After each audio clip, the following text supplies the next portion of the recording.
Okay. Hi. Okay, so I have a question, right? Ooh, I don't know how to work this. How do I work this? Okay, so the last time me and you spoke, I felt like I was so nervous that I wasn't able to like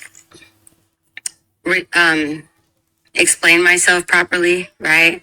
And then you were getting angry with me because I was cutting you off or whatever. But I was trying to like explain myself better. Was I being angry with you, or So, was I being direct with you? Because y'all I flip that. mean, I feel like, okay, at No, first, I feel like you were being direct.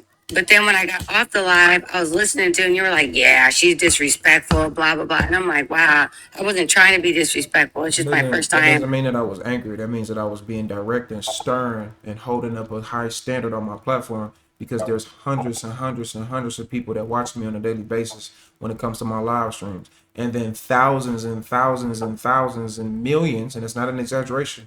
My YouTube channel gets millions of views that watches me on YouTube. So I uphold it to a standard. So when I'm running a show, you can't keep consistently keep cutting me off. And I think I do remember speaking to you, and every single time I would make a point, you cut me off. You did make points. The only thing is, I was just trying to explain better because I was so nervous. So what I was saying wasn't coming out like how I was trying to make it come out. I understand that, but that's not a me problem. That's a you problem. I do understand it, and Exactly. I respect it, but I don't think I was being angry. I don't. Nobody on here have ever seen me angry. Maybe once, but no, I'm very just direct and to the point, and I don't really have a lot of time for nonsense because we all grown adults. We should be able to, accordingly act We're that way. grown adults, but at the same time, adults still go through Okay, things. so what's your question that you have now? So my question is, I've been watching you now, right? And you sometimes say like certain women don't deserve like high value men. Hmm. But the thing is I have, whether you believe me or not, or whether your platform million viewers or not, I have high value men that want to get with me. And from what I've been through, from being with one man since I've been 21 years old, and I try to be that woman for him. And What's your question? What's your question? my question is, why do you feel like certain type of women don't deserve a high value man when there's multiple high value men that want me, and Yeah, so I don't even want because them. yeah, I don't even want them. okay, so you're gonna prove my point twice. So number one, because high value men want to sleep with you, that doesn't mean they want to be with you, and that's an issue that you and a lot of No, other women. sleep. This is my issue. I've This known was them my for issue before. You years. gotta shut the fuck up. This was my issue before. I just sat here and I was quiet while you was explaining what you was explaining. Now that as soon as I end up talking, you start blurting out. So I'm gonna have to tell you to shut the fuck up. This is what I had to tell you before, and the reason why I did what I did before. But I'm not gonna hold you to the same thing because this is a mistake you consistently make over and over and over again. Know how you value man wants to be with a woman who can't shut the fuck up. So please shut the fuck up and let me get my point across. Can you do that? If you can't do that, then I'm gonna get you the fuck on. So you make the decision of what you want to do. Can you be quiet? You gotta unmute your mic. All right, proceed. Thank you. I appreciate it.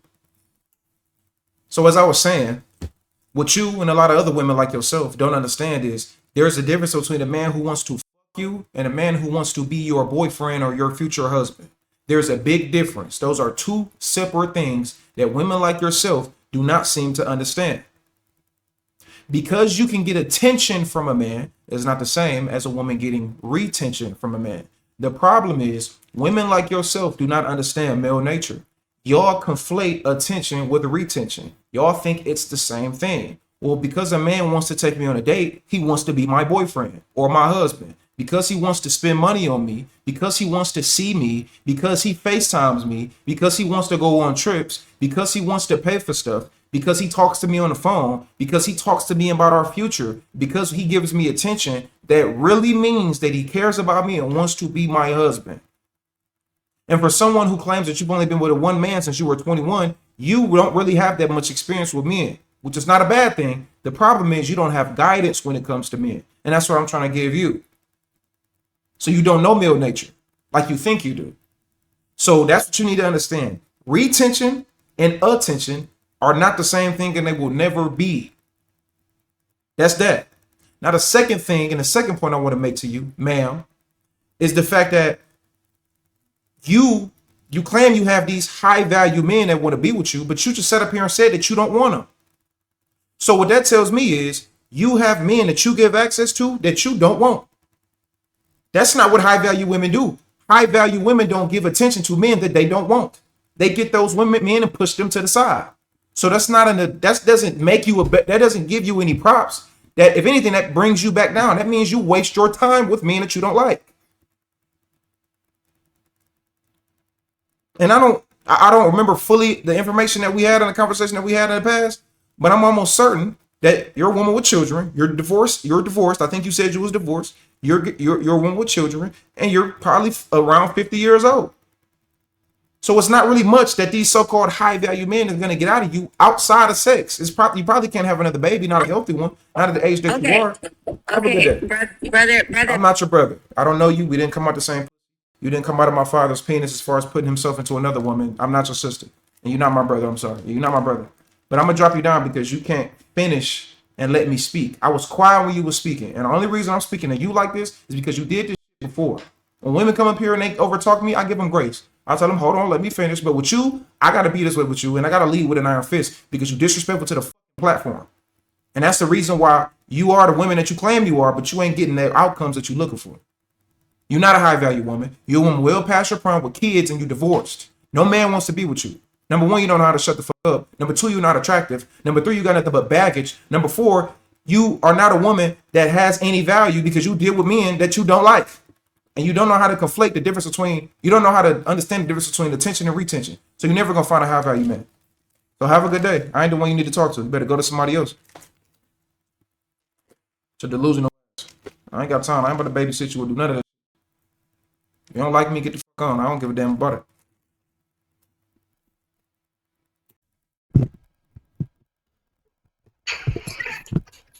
What's going on? What's good, Brody? How you? I'm good. What's on your mind? Chilling. Just having a conversation, with some of my compadres, and I wanted to bring it up, and you was having your live. I wanted to see what your thoughts about it. You feel like monogamy is dead, and in your opinion, what you think is killing it? I feel like monogamy is dead. Or is it dying? Cause you look, the data, divorce rates is going up, singleness, and everybody want to be single. Nobody's really. It seems like monogamy dying in this day and age. When has monogamy ever been a thing that wasn't when has monogamy ever been intact? Well, I feel like the generation before us, you will see a lot more married people, a lot more people happy to be married. Divorce rate wasn't as crazy as it is now. That may be true. That don't mean it was monogamous. The difference is this: we have social media, so we are able to see and hear people talk about the stuff that these older dudes and these older women, they've been talking about this shit for the last 50, 60 years. This ain't new. This is just on the internet now. We got social media, so the message can get out there more. Monogamy has always been a thing that's never been in place. If we gonna keep it 100, bro, since the beginning of time, like men have never been monogamous since the beginning of time. Never. Name me a society or an empire or a civilization where men were monogamous.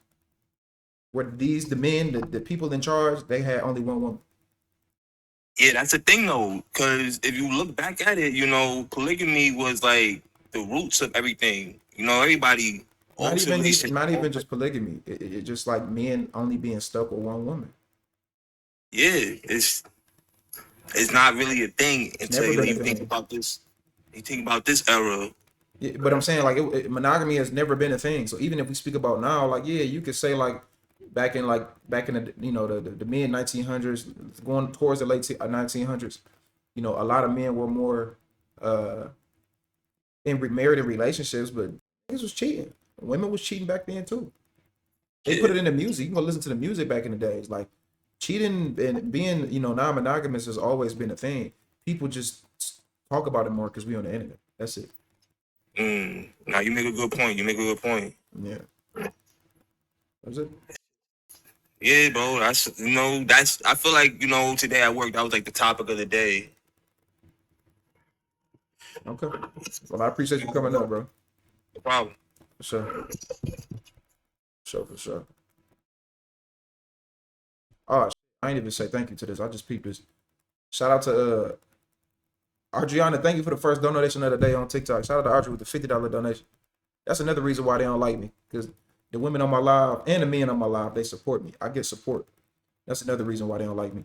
Don't send no TikTok gifts, y'all. I forgot to turn TikTok gifts off. Don't send TikTok gifts. Do not send it. If you want to support the live and support the content on TikTok, support my Cash App, which is at the top right here. And then my Venmo, my PayPal, and my other Cash App is in the link in my bio. Don't send no TikTok gifts. TikTok gifts is a waste of money. Don't send that shit. TikTok.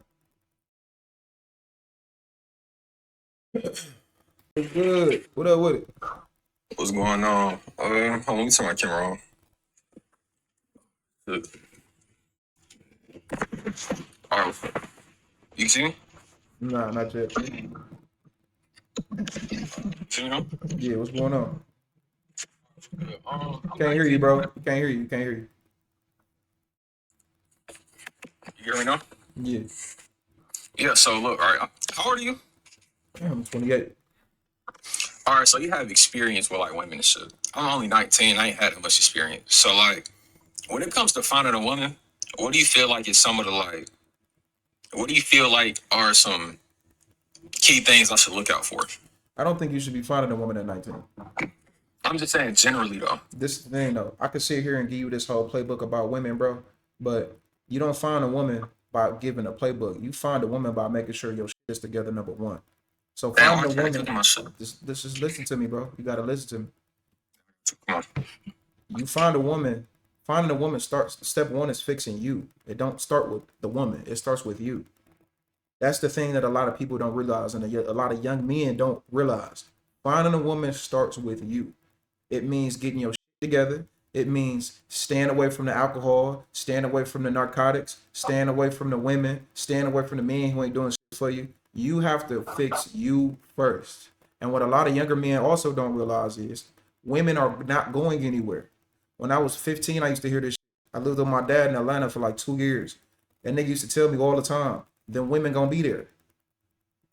My uncle used to tell me that shit. The women is gonna be there. The women are never going anywhere. 20 years from now, it's still gonna be women. If you don't got a wife, married, this shit, women are never change. It's a new woman turn 18 every single day, bro. So you're never gonna fall and like lose women. They're the same at the end of the day. So what you need to do is, if you want to get the best possible woman for you, you have to work on yourself first. So I'll be setting you up for failure if I be like, hey man, get a woman that do this, do this. I can do that to you, but you can't even implement it all. That's like me telling you, you trying to make it to the NBA and you in high school, and I'm like, all right, when you get to the NBA, you do this. No, you need to get to graduating high school. You need to try to get ranked. You need to go to college and focus on college first before you start worrying about the NBA. You know what I'm saying? So I have to help you out where you at. And with you being 19, the main thing that you need to focus on is bettering yourself, bro.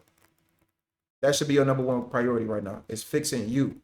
And then once you do have the options of getting the women, that's when I tell you, all right, check a woman for this, check a woman for that, check a woman for this, check a woman for that. But you gotta fix you first. Cause I'm gonna let you know something. At 19, it ain't nothing that you can give a woman right now. Nothing. But some broke and being her baby daddy. It ain't shit you can give a woman. It's just real. Do you got your own place? Not yet. I'm gonna move. Do you have a car? Yeah. Okay. Do you have how much? I mean, what do you do for a living? You said That's all I need to That tell me everything. Nigga, not go ahead. I drive forklifts. Okay, but I mean, clearly you're not making enough, and it's no diss to you. You're 19, but you're not making enough money to be able to take care of yourself. At the end of the day, you're not. So once you get to that, so what I'm telling you is there's nothing that you can do for a woman, and the thing is, it's nothing that she can do for you either. You know what I mean? Not at least not right now. It's nothing that she can do for you either. Once you find your foundation, then you can pick a woman that's gonna be a good woman to have at your side. That's gonna help you become a better man. But you can't do shit for no woman, and she can't do shit for you because you ain't got nothing to do shit for. It's that simple.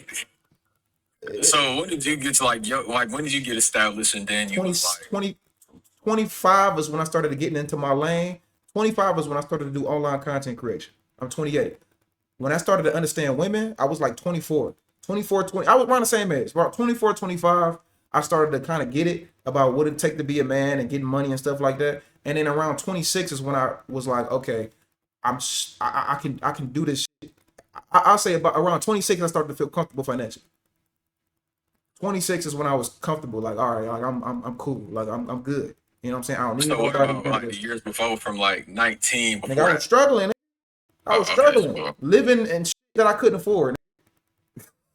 Living in places where I couldn't afford because I was young and stupid. Spending a bunch of money on an apartment I couldn't afford. Flying women out. I was flying women out at 20. I was flying women out from across the country at 20. Wasting my fucking money. I had like $600 in my bank account. I was flying out from LA.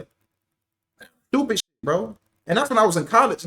I was in New York in college. I was a college athlete. So for me, it was like, I was seeing what everybody else around me was doing. You know what I'm saying? And I seen like it yeah. was people living so like, you know, when I left New York, I lived in Pittsburgh and I went to Chicago and lived downtown in River North in an expensive ass apartment that I really couldn't afford at the time. I didn't know I couldn't afford it though because I wasn't thinking long term. I was thinking short term. Like, well, I got the money now, I can afford it. No, can you have it 6 months from now? So it's about the time. Please stop sending gifts. I gotta reset my live, y'all, because they're not gonna stop sending gifts. So that's what happened with me, bro. It took time for me to get there, bro. I don't know. It's just like, it just feel like a lot of pressure right now. Yeah, it's supposed to be you 19. Pressure is what make a man. That's what you're supposed to be going through. Pressure. You need to embrace that pressure. I embraced that pressure at that age. I was telling myself when I was 15, man, I'm gonna be on myself and I'm gonna do what I want to do. And I could do. And when I got it, I was like, oh shit, this is what they was talking about. This grown man shit ain't no joke. But I embraced it. I embraced it. I knew I wanted to be different from everybody else, and that's exactly what I did. So you supposed to embrace that pressure. Pressure is what's gonna make you a fucking man, bro. It's that simple. For sure. I appreciate it. I don't got too many like male father figures in my life. I ain't saying you a father figure to me, but like I don't got like a lot of guidance for real. Yeah, I get that. I get that. That's why my content exists. That's why I do what I do. I got plenty of videos on my YouTube channel, you know, speaking to guys in your same position. For sure. So Appreciate you. the best thing I tell you now, get your money up, stay in shape. If you is gonna hit a joint, bro, wear a condom, bro, and do not nut no more. And save your money, bro. Don't spend your money on stupid shit. Don't do that. For sure. Be smooth, bro. For sure. Likewise. Y'all, please, no TikTok gifts. Do not send TikTok gifts. Don't send that shit. If you want to support the content, because we got 500 right now. I don't want to reset the live and wait for y'all to come back. If you want to support the live, support the Cash App, the Venmo, and the PayPal. Also know this. I only stay on TikTok if y'all support the live. I don't care about if YouTube support or not because I get paid from YouTube regardless.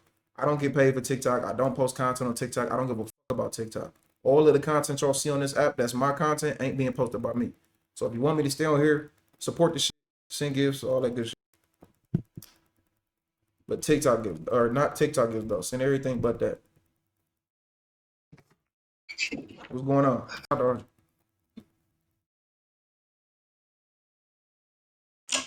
right. What's going All on? right. How are you?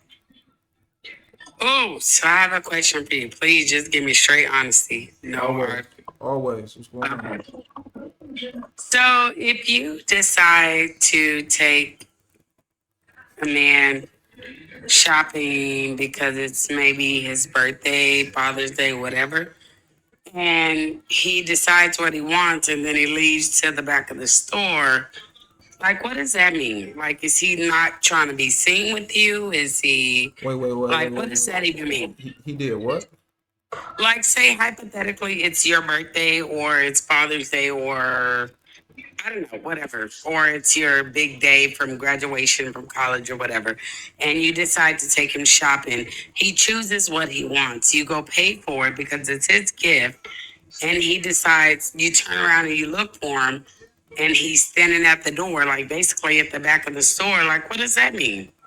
Like, how would you take that if you turn to ask him, like, does he want anything else with it? Like, what does that mean? I mean, if somebody took me shopping, I would be right there with them when I chose it, Did when you I ask cashed. him? Say it again. Did you ask him? Absolutely not. Why wouldn't you ask him if he was right there? I mean, because if you knew why you were coming and you chose what you wanted, and it's time to purchase, why would you go wait at the all the way The at the why back of the right store? that why right there that you just said, That's why you should have asked him, what is he doing? Okay, fair enough. So you should have asked why instead of jumping to conclusions and then coming on I my did. live and asking me why. He's gonna know more than I would. Now, if you would have said I asked him and he gave me an answer, and I could have maybe broke down the answer a little bit better, or maybe told Okay, you, so hold on, and maybe told you what he actually meant, because a lot of men don't like to be fully transparent with women. So what you should have did was you should have asked him like, "What's going on? What are you doing?" And then he maybe would have gave you some BS answer, or he would have gave you the truth. So I would have told you based on that, or you would have got your answer. So, but you can't expect me to know more than him. I'm not gonna know. yeah, yes. Okay, so let me go ahead and open that up. I did not ask why. I just said why. Like I did say, like why did you walk off? Like That's you chose. asking why. What do you just said you didn't ask why, and you said you did I ask. mean, I said, so are you hiding what's going on? And I just turned around and walked away. That's And he called said, immaturity. That's called being immature. yeah, but it is. I agree with you. I'm not going to disagree. But what I am going to say, this same person has taken me shopping before. And when he purchased things for me, I don't walk off and leave him. Okay, I so that give me would what I destroy the want. I point. try what I want. Okay, And he listen, pays listen for to it. me, listen to me. That would destroy the point then that he doesn't want to be seen with you if he's taking you shopping before. So the whole he doesn't want to be seen with me point doesn't make any sense. And then number two, maybe he felt the way because men, we do have an ego thing when it comes to women paying for stuff for us. That's what I So was maybe, thinking. so but yeah, but you should have, you should also ask though. You should also ask and not let that be the just assumption. And then where you on a live show asking somebody like myself, the best thing you can do is also ask the person that you're with. But Well, yeah, you may actually, have I just felt, got on TikTok and I saw you were live, I and I don't think like you, you. I don't I think, like the advice you give. I don't think So you I just following me. thought to go in and ask. Yeah, I know. I don't think you following what I'm saying though, because that wasn't the point. But I think that the, that's maybe the thing I can think of. Maybe he didn't want to be. It's like when you go to dinner with your lady, you feel a little weird if, let's say, you done took your woman on 100 dates and she paid for a few of them, and you feel a little weird, and she gave the person the card. You know what I mean? You feel a little weird, but that may be the thing. But you should probably ask. But I don't think that was the reason why you should have been like, say what you said and then walked off. That wouldn't have been the best decision to make. You're correct. I guess. I think I was just upset because the lady was asking for what other items he would like, and I'm like, well, let me ask him. And I turn around and he's nowhere to be found, and I'm like, if this is your day, and I told you this is your day, get what you want. You think you would be right here choosing what you want. You know what I'm saying? And he already knew that before we even But entered you this. didn't you say that you got to the register and y'all already had what he wanted?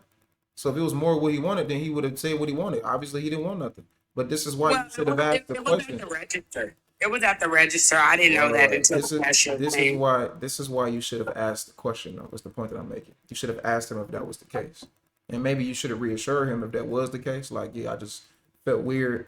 What you paying for it. You should have reassured him that you know I don't feel weird about it, and I'm doing something for you, and I understand that. But I want you to know that I'm your woman and I'm your side, so you don't have to worry about that. That's how a real woman goes about it.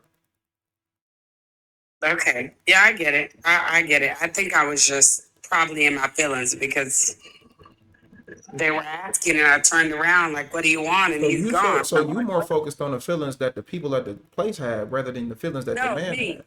No, I said me. I said she No, you're not asked me listening. and You're I not told her listening. to You're ask not him. listening. You're not listening. You said that you felt the way because they were asking about what he wanted. So what it sounds like They to asked me me is what would he like, and I turned you're not around letting and me asked him, finish. and he So if was you cut me gone. off again, I'm gonna get you off the live because every time I say something, you keep butting in. So you got to be quiet. This is about your 10th time doing that. As I was saying, if you were there and they asked what else is he getting or whatever he wanted, then at that point, right, you could have went into your man and asked him why he was so far off. But it seems like you're more focused on the issue of them asking you where he was rather than the issue that your man was over there in the first place. So what I'm saying is you don't seem like you're too really focused on the feelings of your man. You seem like you was more focused on the feelings of the people that worked at the place. Now you can speak. Okay, so as I was saying, when they asked me, I expect to turn around because when there's a line of people, you have to take into consideration that other people are trying to cash out and leave. I don't have time to turn around and look for you where you're hiding and sitting at when you came to shop.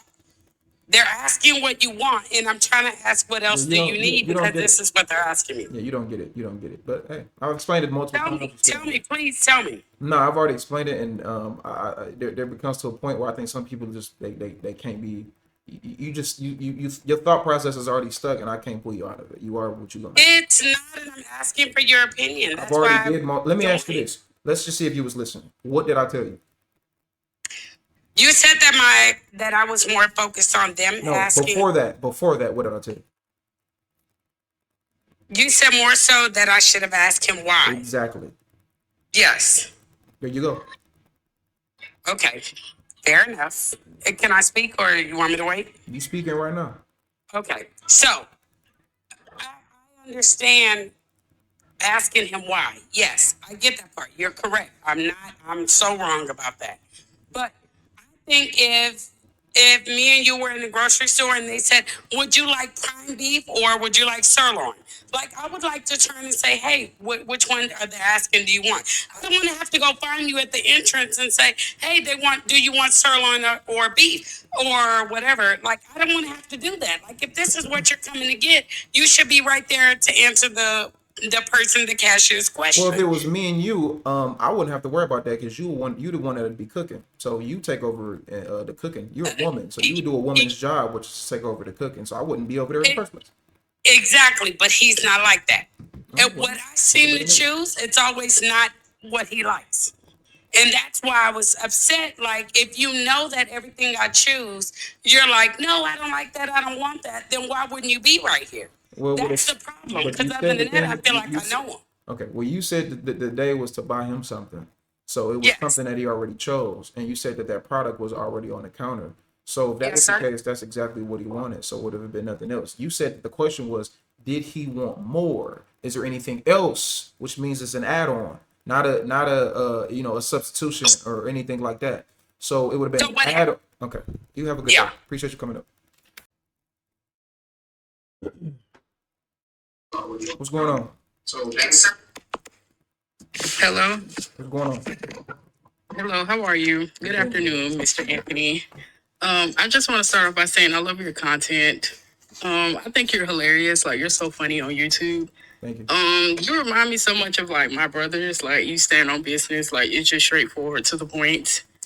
And I want you to never change your demeanor too. Like, people be getting on you about your demeanor, saying you're too mean. Don't do that. Okay, don't do that. Never change it. Like, it's straight to the point. Yeah, I've been the same too from day one. I appreciate you. Okay, I'm not gonna try to like make this long-winded, but I met a guy in the grocery store. He was pretty cool. He complimented me and said that like he liked my dress and everything, but he gave me his business card and not so much of his number, which is cool because like, you know, he's a mechanic and I needed my brakes fixed. So I pulled up to the shop, I got my brakes fixed, and he asked me out on a date. So we went on a date, and then after the date, he kept like trying to get me to come back to his house. My brother told me to never go back to a man's house because only one thing go down at the house. So I kind of just told him, no, like, I'm not in the business of like going back to your house. Like, you know, I just don't want to go back to your house. So he was just like, oh, okay, cool. So like, and then I get off work late. So he was like, I want to hang with you after you get off work. And I get off work at 7. So I was just like, okay, well, we can go out in public or whatever. You know, like, do you have a public place that you want to like What's meet your at? Or question? whatever? What's your question? Okay, do you feel like I overreacted for cutting him off? Like, I cut him off because I said I didn't want to go to his house, and he kept pressing me to come to his house. Well, So, like, do you feel like I was wrong or well, the thing is, it's about expectation. So, how old are you? 23? You have any children? No, I don't have any kids. Okay. I don't know what you look like. But depending on what you look like, 23 no kids is good. But depending on what you look like, it'll turn into a question of like, what do you expect? If you're not that attractive, men don't mind stooping down and just having that fun with you. It also depends on the stuff that you say. It also depends on, you know, the stuff that you have on, the way you dress, all these things. So if you know, sleeping with that man and going to his house is an issue for you, that's fine. You don't have to go to a man's house to sleep with him if you don't want to. You're within your right to do Okay. that. All right. But the thing is, you have to have an expectation of like how men gonna treat you, and men gonna treat you based on how they see you. He didn't see you for Okay. relationship. He didn't see you for date. He probably seen you just for quick. Okay. It's that simple. But like he kept saying that he like don't want to have sex, and I'm like, I was raised around like brothers. You can't tell me that you want to Did he come to the house. did he say he you know? didn't want to have sex, or did he say that that's not his main focus? That wasn't his main focus, and he didn't want to do it. So I was just like, Wait. I don't know if he. So it's I mean, that's two different things. If it's not his main focus, that means that it is a focus, but it's not his main. And then you saying he didn't want to do it. So what I'm asking you is, did he say that that's not his main focus and that's not the only thing he want, or did he say that I don't want to have sex whatsoever? He said that wasn't his main Okay, focus. there we go. So that doesn't mean he doesn't want to have sex. That means that is not his main focus. And that's what men usually say when we looking for sex. Now, two things can exist at one time. I can still want to sleep with you and still want to be with you. And for whatever reason, women have this thing, or y'all process this mechanism in your head where if a man want to sleep with me, that means he only want to sleep with me. No, I could want to hit you and I could want to be with you. But men definitely want to have sex with you. He wanted you to come through. He wanted to, play that role with you. And men say that so we could kind of, put the pressure off a little bit, because we feel like, all right, well, I don't want to take it off the table and say no, but I'm gonna let her know that that ain't the main thing I'm looking for, even though that is the main thing you're looking for. So I'm just giving you the blueprint on how men operate, at least a portion of men. Okay. All right. Thank you. Appreciate you coming on. Let me look at my YouTube chat. What my YouTube chat doing, man? Somebody on here said, girl, bye. Sheila said, girl, bye. Okay. She a bird. Yeah, I don't know if the YouTube people rocking with you like that. Boy, oh boy.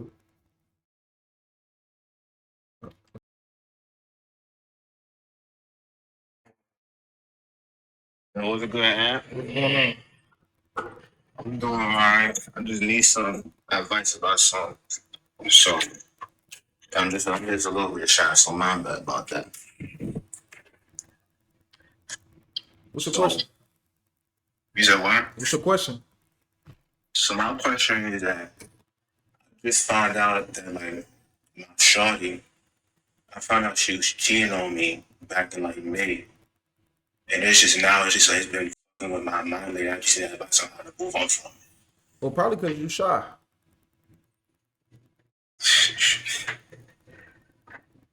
How old are you? I'm 20. Yeah, it's typical. You're 20, you're gonna get cheated on. Typical. Most 20-year-old men gonna get cheated on by a woman because y'all be shy. Y'all don't be having enough experience in game to understand women. So yeah, it makes sense why you got cheated on. I mean, you young and you go through that process. So what you should do about it? Well, I hope you already did something about it. When did you find out that she cheated on you? So I found out that she had like a whole nother. When did you find out that she cheated on you, bro? Just answer the question respectfully. Oh, I found out back in like late May. Okay, so when you found out, what did you do? You said what? When you found out, what did you do? I basically cut her off after that.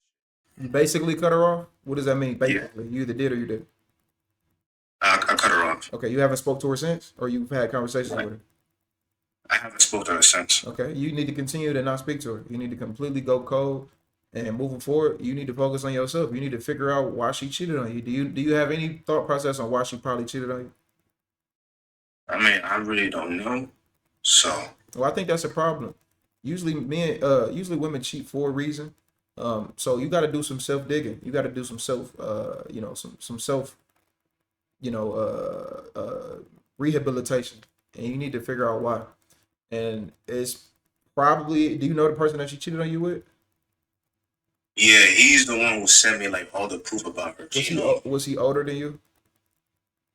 Yeah, he was older than me. How much older than you? Probably like about 2 years. Yeah. Usually that's the way it go, bro. It's usually, so did he know that y'all was a thing, or was he, he probably did, but was he like a side dude, or was or she just had two boyfriends, or he was just a side dude? She basically had like 2 boyfriends.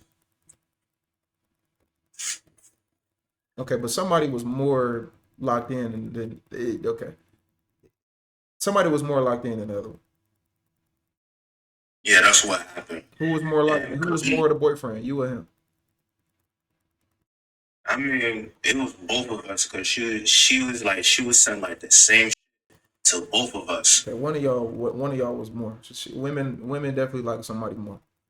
So I'm gonna tell you like this, bro. He's older than you, so it was probably ways about him that was better. It was probably ways about you that was better.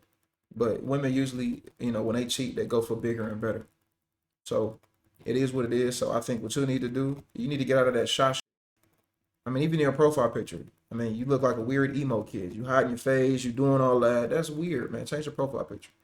And you got to be more of a stand-up man. You got to embrace you got to embrace like your masculinity. Embrace yourself being a man. And the best way to get over heartbreak is to go to the gym, get your money, and turn that fuel into really you need to be turning that fuel so the next woman that you deal with would never cheat on you. Now you can't never stop that, but like that should be your fuel. Your fuel should be bettering yourself as a man. Don't do the spiteful shit, trying to make her jealous, having sex with a bunch of girls, trying to talk to her friends. Don't do that stupid.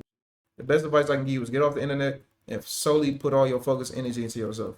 And you need to embrace the fact too that heartbreak is gonna be there for a while. Like it's gonna be there for a while, and that's okay. It's gonna be there for a while. It's gonna be there for 6 months, 8 months, maybe even a year or two. Sometimes it just depends on what happened.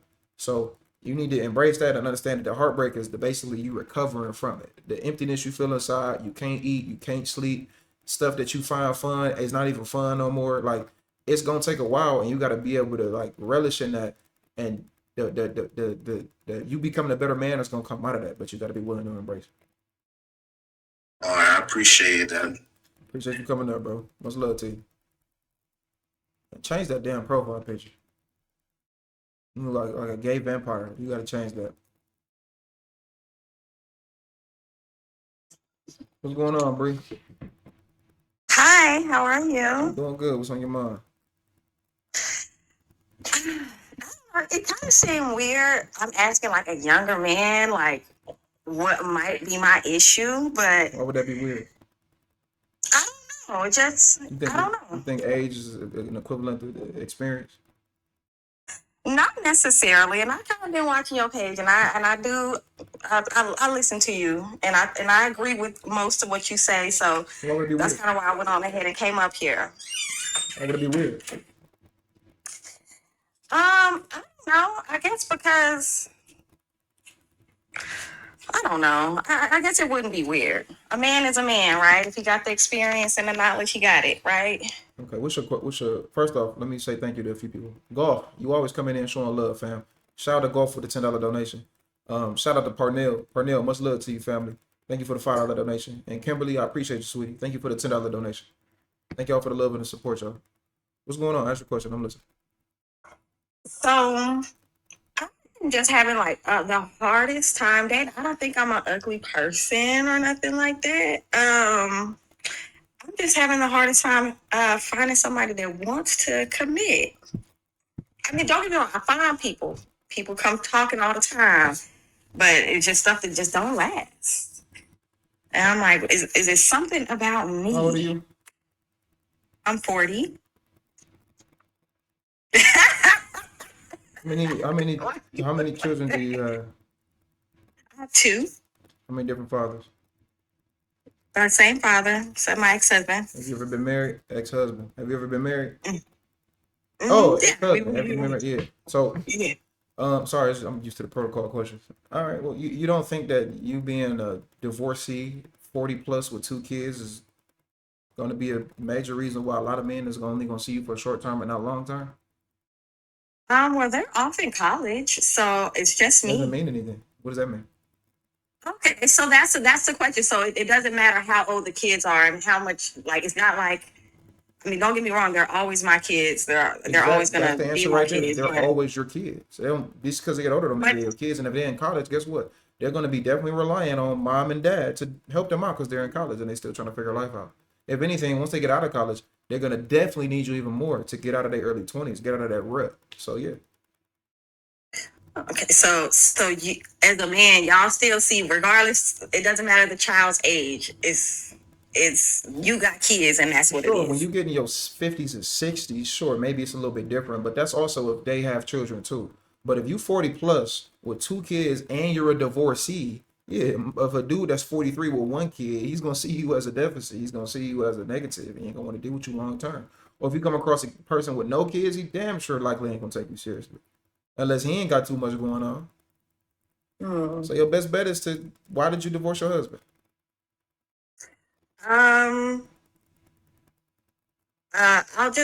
It was too much domestic violence. Well, no, I can't even say that for real. It was controlling, and there was one incident of domestic violence, and I was like, I'm not gonna let this carry on.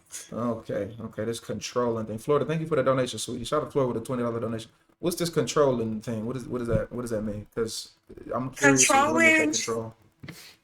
And I mean, I wouldn't allow me. Now we were young, but wouldn't allow me to like flourish as a woman and a new mom. Like, I had no. Explain it. Okay, a good example is I couldn't even go to the grocery store on my own and shop for our little family. Like, I'm trailing behind him in the grocery store. He's picking up stuff that he wants me to cook.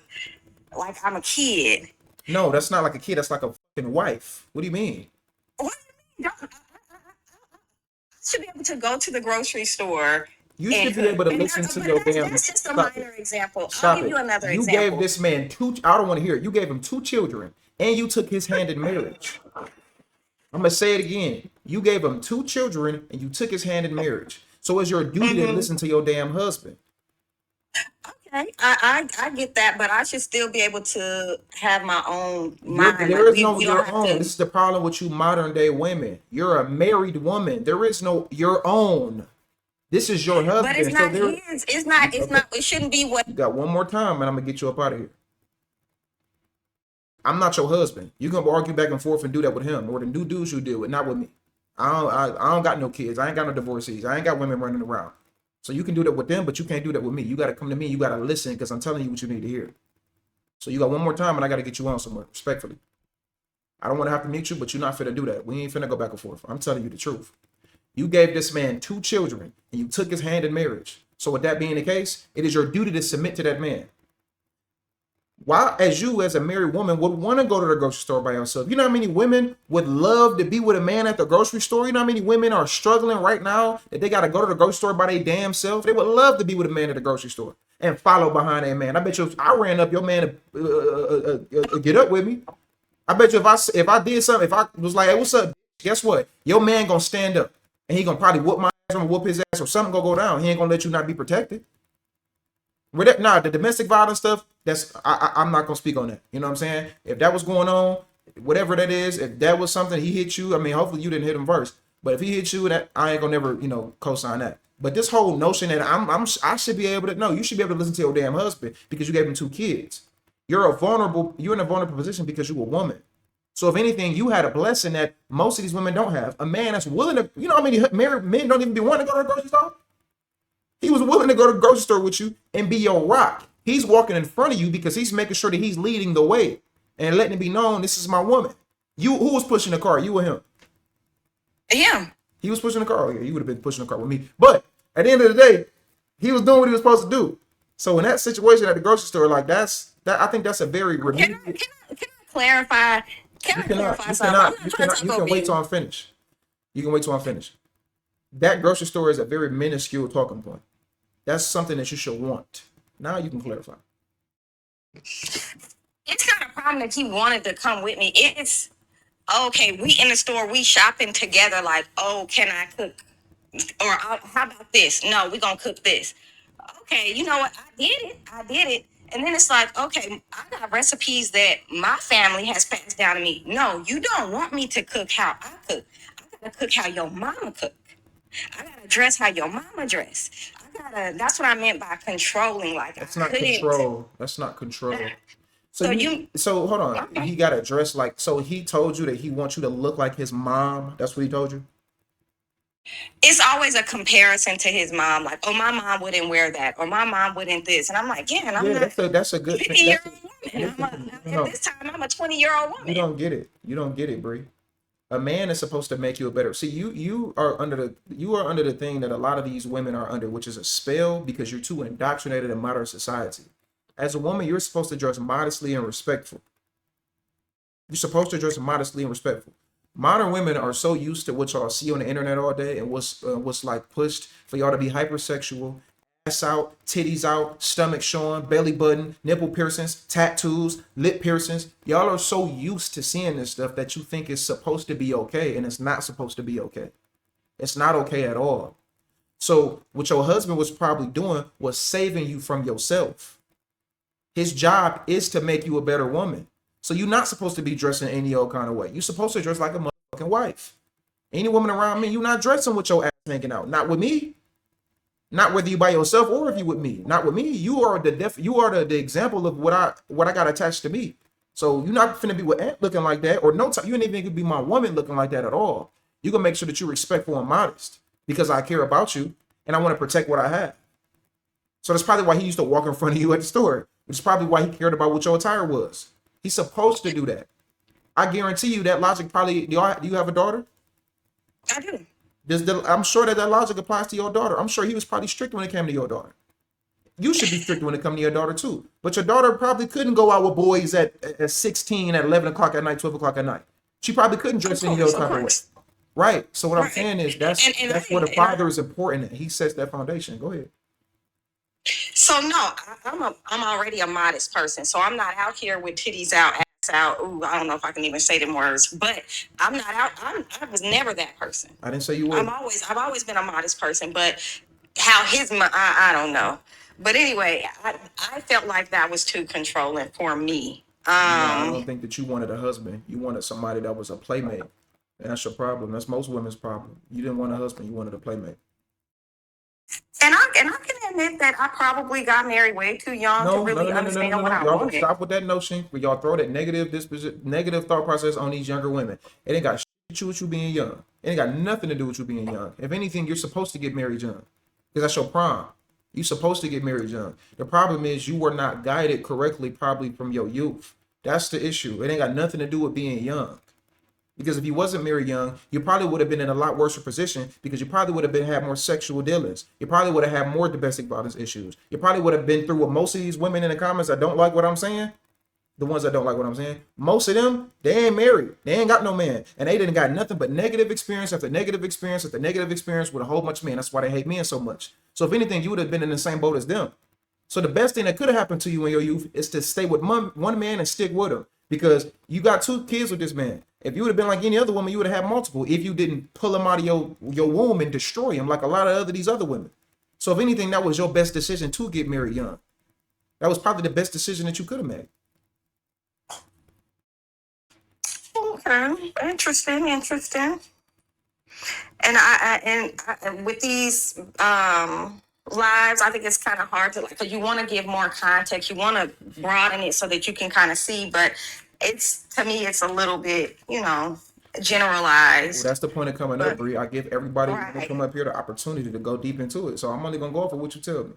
But I'm telling you, a couple outside of the domestic violence issue, if a man put his hands on you, if a man cheat on you, leave him. I'm never gonna co-sign that shit, ever. But when it comes to like the examples that you gave, like it's controlling. No, it's not controlling. A good man is gonna have a structure. And you had an issue with his structure because you didn't respect him well enough. And I think that's the problem with most of y'all women. And he probably didn't vet you properly like he was supposed to. And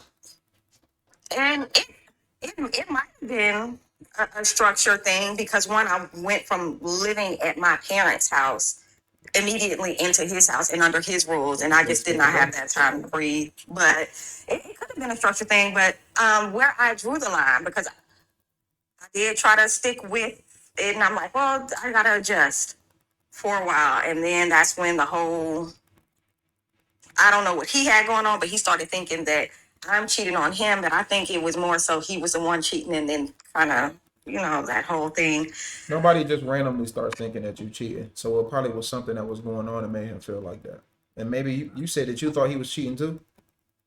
Well, I know he was cheating. So I think because he was cheating, he just assumed that I would be trying to cheat too or something. I don't know. How did you know he was cheating? But, How did you know he was cheating? How did I know he was cheating? I found messages and stuff in his phone. Okay. And so even after that, I was like, okay, I'm not going to give up on the marriage. Like we went to counseling. And then in the midst of that, I don't know what, he got drunk one day and did a little too much physically for me. And I said, yeah, and I'm not going to do this. Okay. So, Well, I think that the but cheating and any domestic violence, I'm never gonna co-sign. But as far as the other shit, that's structure, that's order, that's what a man's supposed to be. That's not an issue whatsoever. yeah, maybe I was too, well, again, like you say, don't blame it on the youth. Don't blame it on the youth. I'll blame it on the inexperience, not knowing, That's you where know? again, you're losing it. You're losing it. Women don't need experience. You need guidance. You don't need experience. That is a point that a lot of older women like to throw on younger women, and it indoctrinates younger women to believe, oh, I gotta talk to 50 dudes before I get a husband. I gotta have sex with this amount of dudes, or I gotta go and talk to all of these different guys and learn how to date. No, you don't. You have to listen to your fucking father. And the father is supposed to instill the right qualities in these younger women, and the mothers too. But the father is supposed to instill the right qualities in these younger women and a level of discipline. So when they leave the nest of the mother and the father, they can go to that man. And hopefully that man is also where he needs to be. But an also issue, especially within America, is we don't have no more arranged marriages. And when I say arranged marriages, I don't mean like in some foreign country where it's just some weird man that's older that you just dating. No, no, no. When I say arranged marriages, I mean like the mother and the father. If you looking at if you a Muslim in the Islamic community, there's a thing where they had where they don't date. They just they don't date. It's like if y'all want to get to know each other, you gotta get to know each other, and it's gonna be around the father or the first man in the family, the brother, the uncle, whatever it is. And they're able to vet this man to see if that man is good enough for the daughter.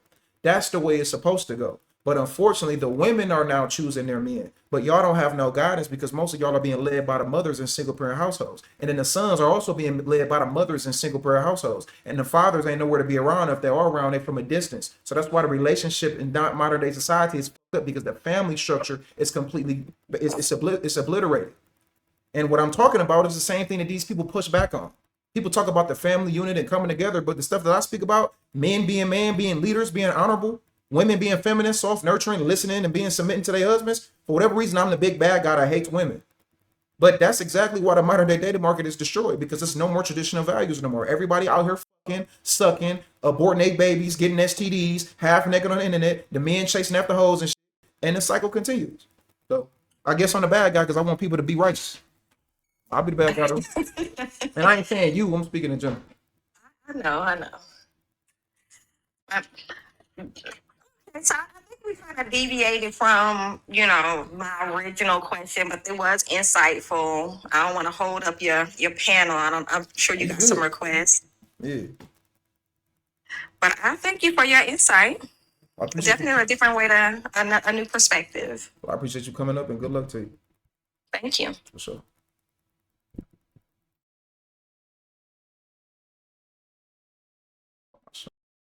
Yo. What's going on? Not much. So, I have a girlfriend, right, for 2 years.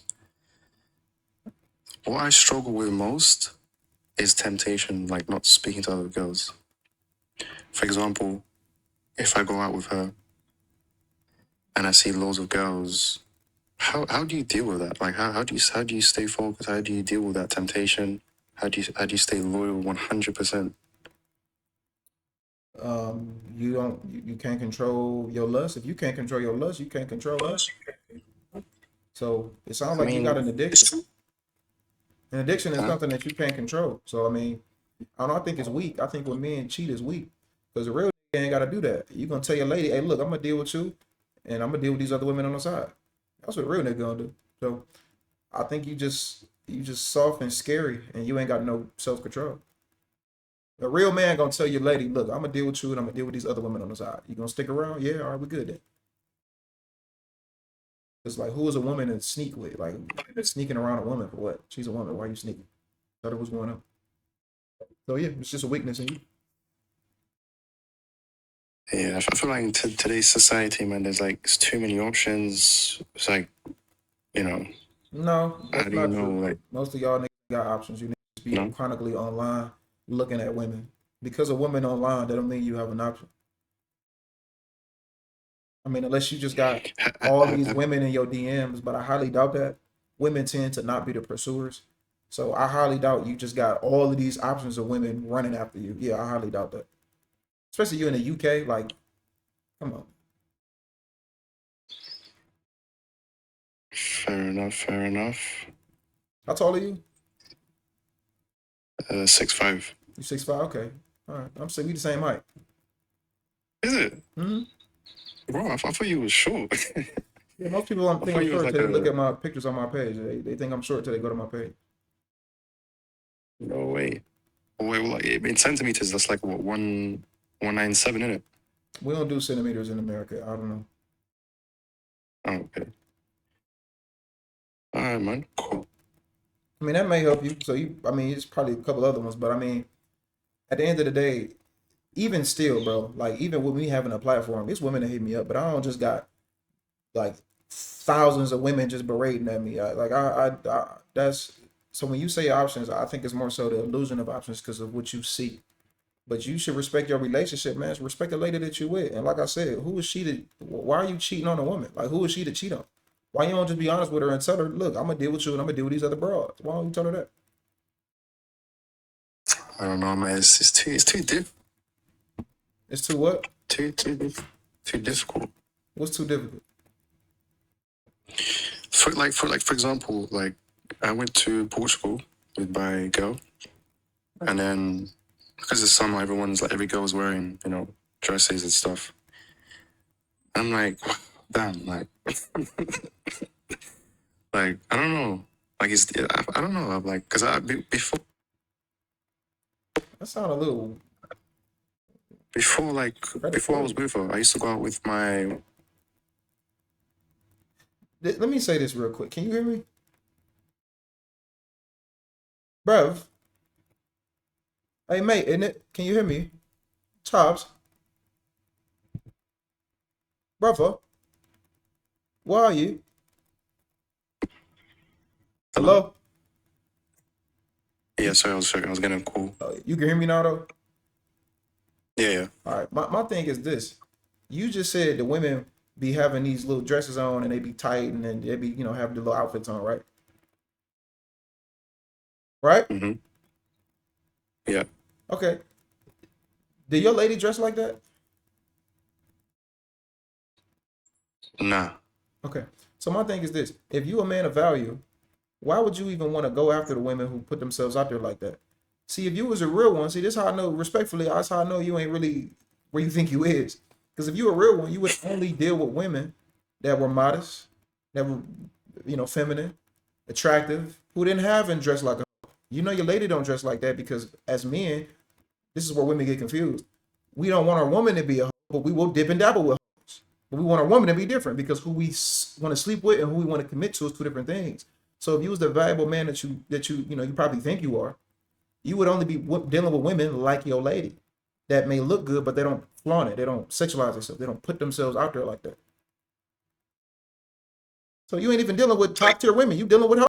That's easy. That's simple. You ain't even dealing with like feasible options. You dealing with the bottom of the barrels of the that's half naked on the internet. Them hoes ain't worth nothing.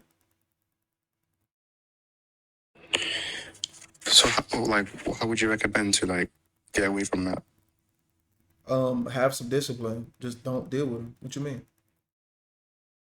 You just don't deal with them. You got your lady, lock in with your lady. Or tell your lady, look, I'm gonna go deal with these hoes and I'm gonna deal with you.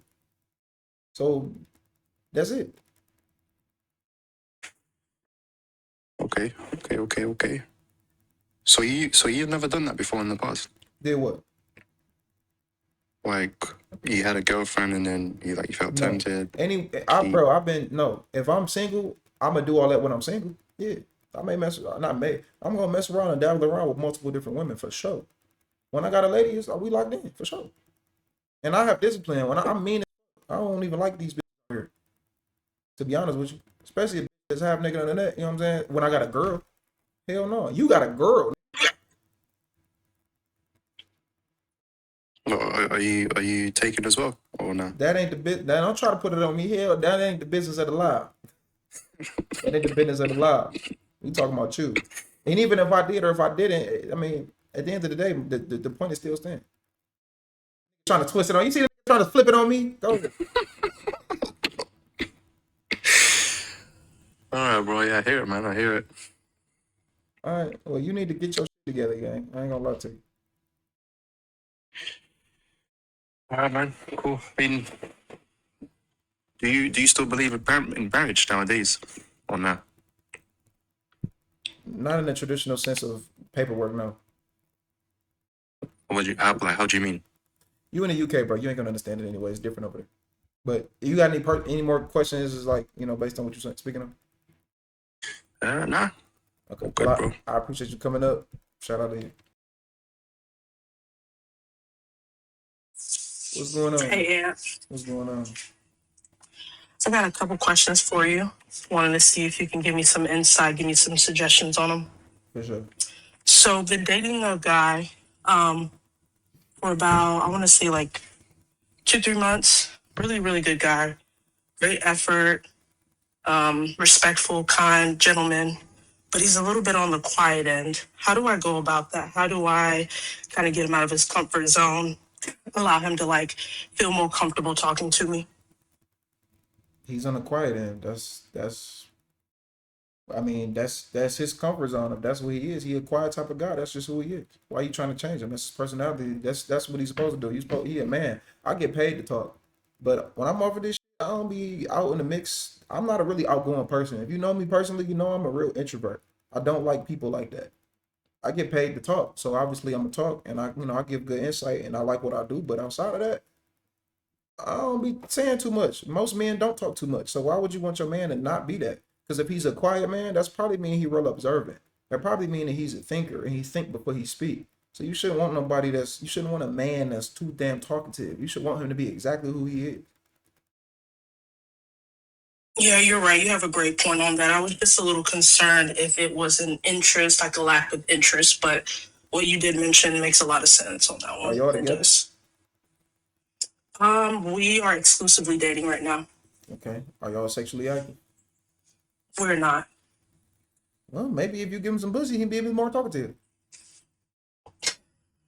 You sick as hell. That's good. I I'm mean, being good real. point. I mean, yeah, you have a good point on that. That's a good little perspective to throw in there.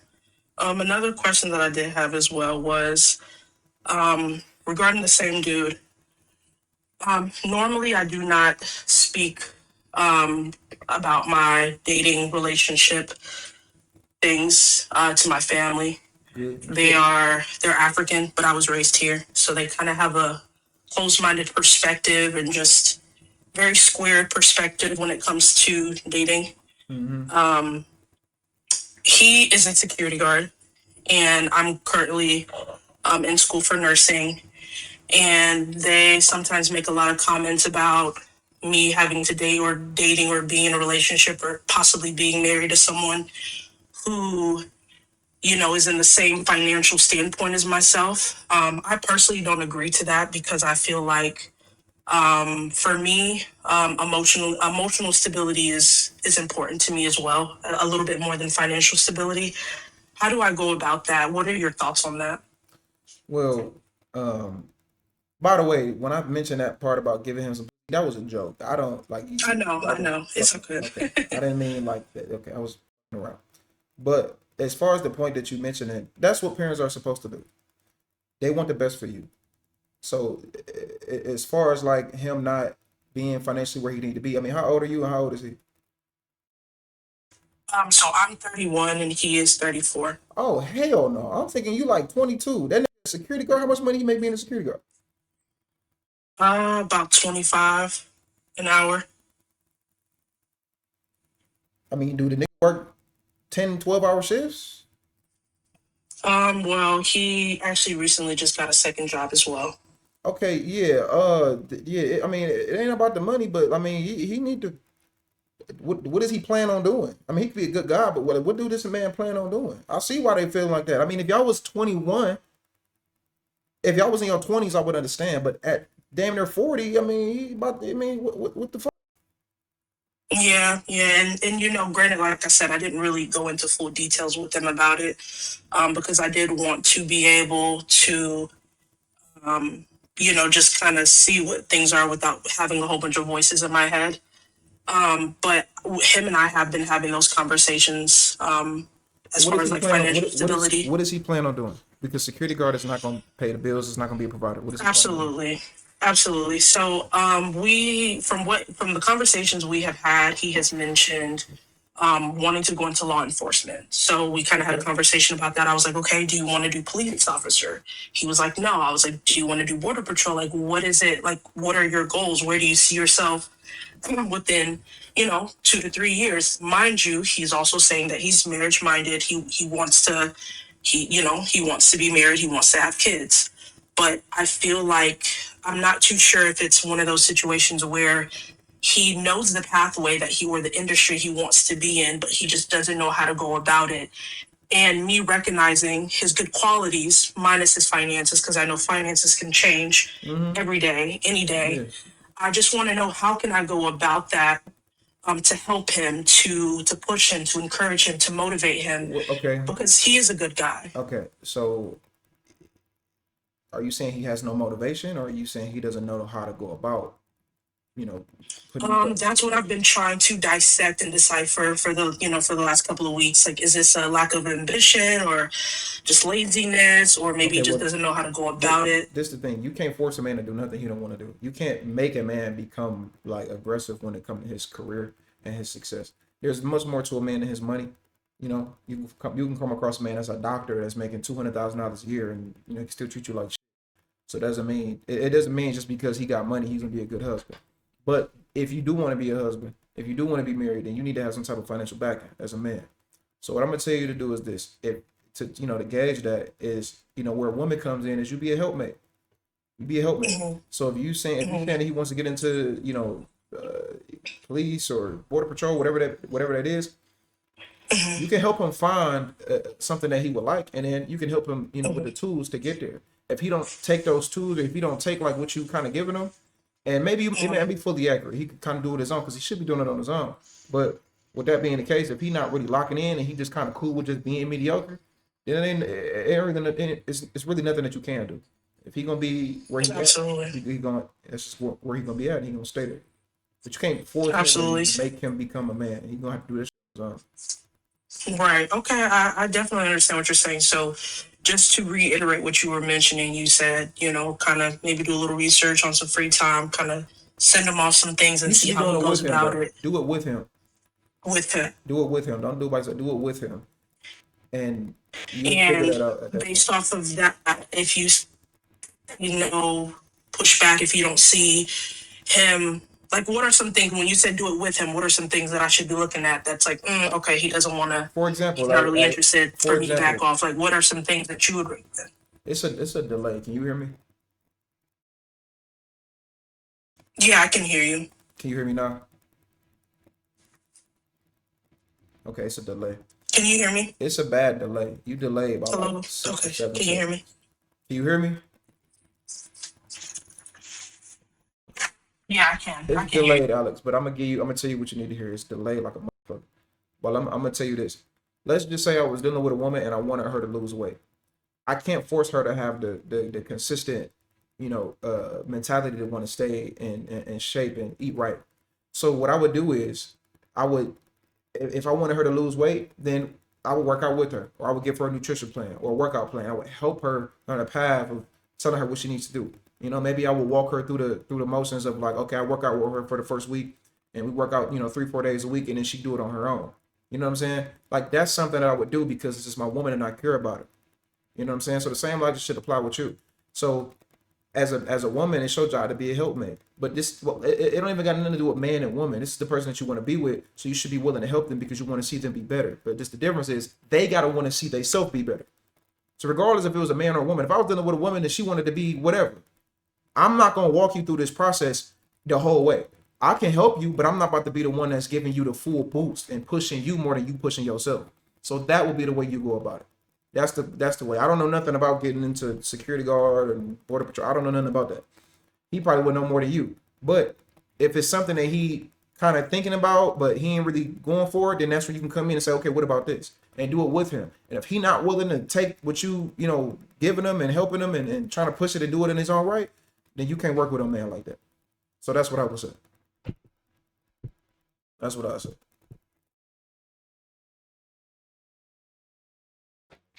And What's going on?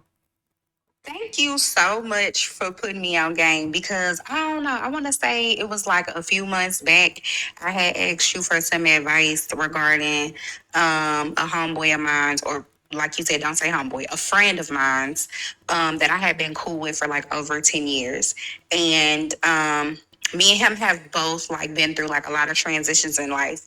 And like he had recently like went through like the loss of his baby mama and stuff like that, and I was like there to be supportive, and like we had mentioned possibly dating each other, and you was like, don't do it.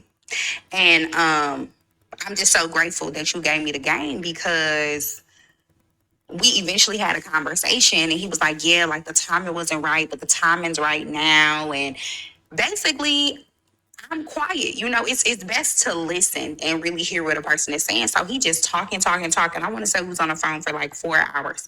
It's like talking. And he basically told on himself, like he's only been my friend all of this time to see if he can get close to me. It just depends on when the time is. You was so right. And oh my God. And so he was like, you know, I just want to see when, you know, and what I'm going to do is I'm going to sleep with you. You going to give it to me. And, you know, once I'm done with you, I'm going to disappear on you.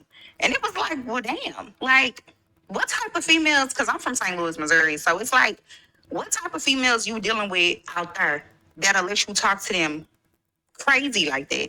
Like, how low is their self-esteem? I Like, mean, why would you think? Sexy Red from St. Louis, so Yes, yeah. She grew up like maybe 10 minutes from where I was raised at. So it's like, yeah, just because I'm from the hood too, don't mean I'm cut like that. You know what I'm saying? But you should know this.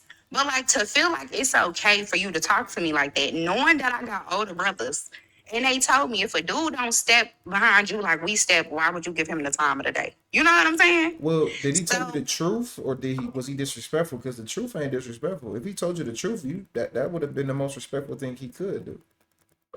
I would say it was how he said it, and it was the truth. Was But it? I feel like he could have worded it differently, and to the What? point where I don't talk to him no more. And like I'm like, yeah, I'm cool. Like I don't never want to be your friend again. Like we was never friends. Okay, but listen, Like I'm just cool. listen. Did he Mhm. say it?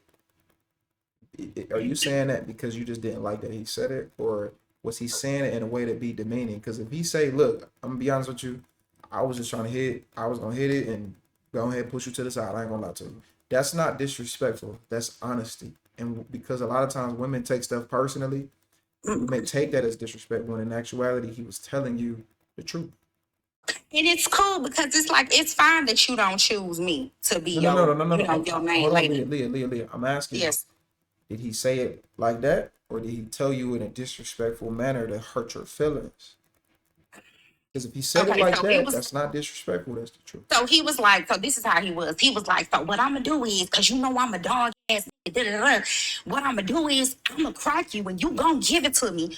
You just gonna give it up. You gonna let me hit. It ain't no running. And then, you know, once I'm done using you, I'm gonna just disappear on you and not talk to you no more. All right, What? tripping. It was like that, and it was just like that. And I'm Mystical like, shit. okay. Um, Yeah, we're no longer friends. I wish you the best. And I have not spoken to him since then. Like, it's like I forever have love for you, but you got some issues. And it's like, I know you just lost your baby mama, but it seemed like you see that I'm traveling, I'm doing this, I'm doing that. You know, I'm out the way, I'm ducked off. You upset because I'm doing my thing. You know what I'm saying? I'm chilling. And it just seemed like you want to hurt me. You know, you just want to hurt me. All right, so So yeah, I mean, that's yeah. So I mean, you would have cut him off too, right, Aunt?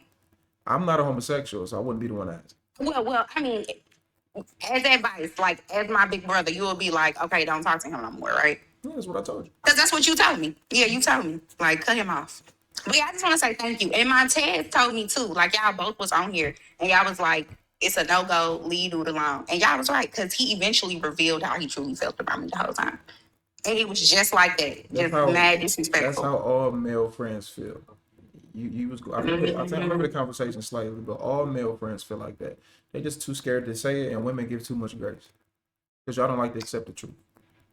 I would agree. And I feel like I gave him a lot of grace that I should have. But then it's like, when he revealed all of that, like everything that you told me, he revealed it. And I was like, oh, okay, cool. I know where I stand at with this person. Yeah, I'm cool. That was it. But thank you. For sure. I appreciate you coming up. Thank you. Thank you. So solid. Thank you. Much love to you. Shout out to Leah. Let's go to the next person.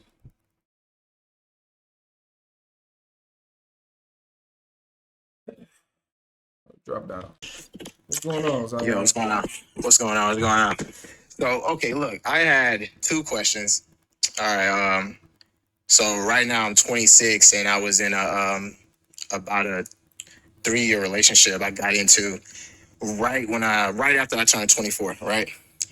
Not gonna lie, that whole situation was like turmoil, and it's always been one thing that bothers me that me and this woman always argued about, and I just want your perspective on it. I'm not gonna lie. So at the very beginning, when I met this person, they basically lied to me about their living situation. And like on the surface, it doesn't seem that serious. But to me, it always came off like, damn, like I've only known you for like 2 or 3 weeks at this point, and you already lying to me about what you got going on. But at the same time, you're laying up with me at my crib, you not leaving type shit, you know what I'm saying? You telling me you want a relationship, and it's like, it's all big red flags. But then it's like at the same time, we truly do like click. But it's just like, every single time I've argued with her about it and try to get her to understand, she says, you're blaming me for lying about so-and-so and so-and-so. And I'm like, that's not even necessarily it. But when I do talk to you about it, you double down. Okay, I'm rambling. I'm sorry, go ahead. What's your question that you have again?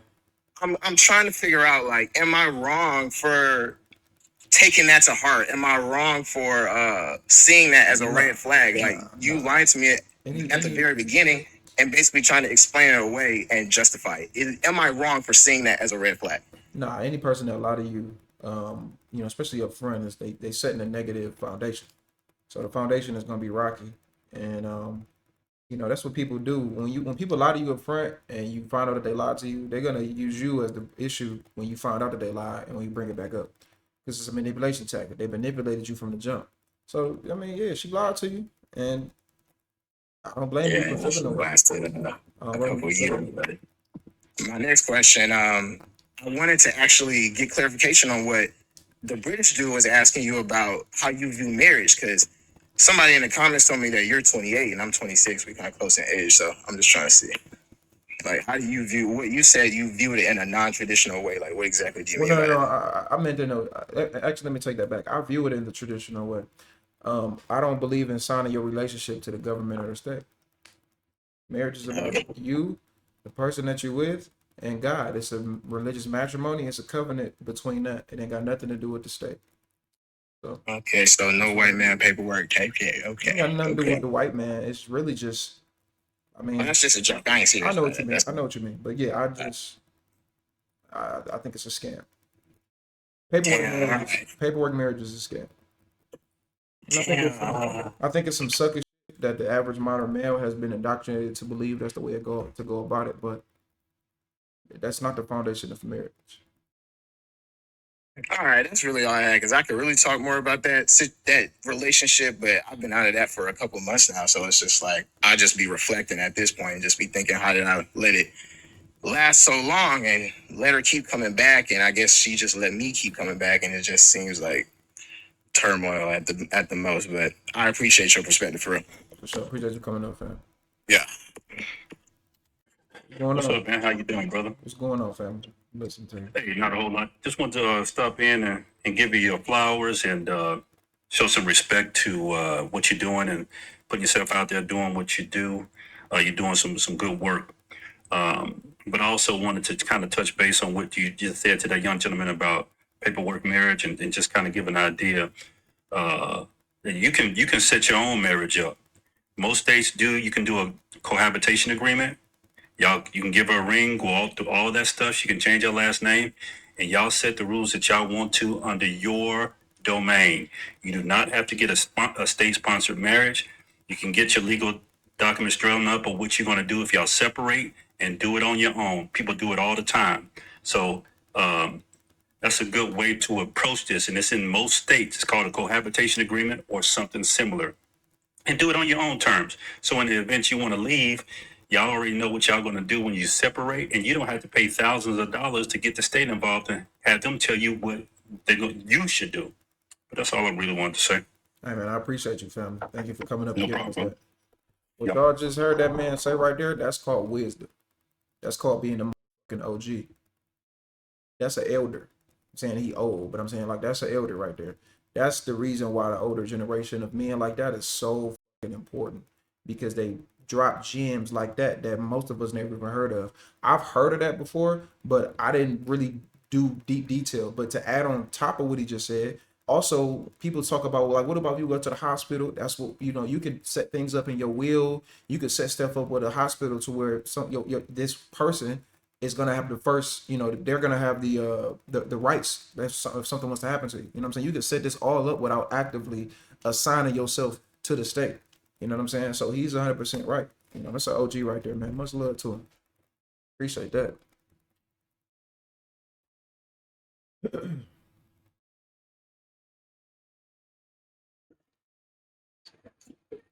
Hello.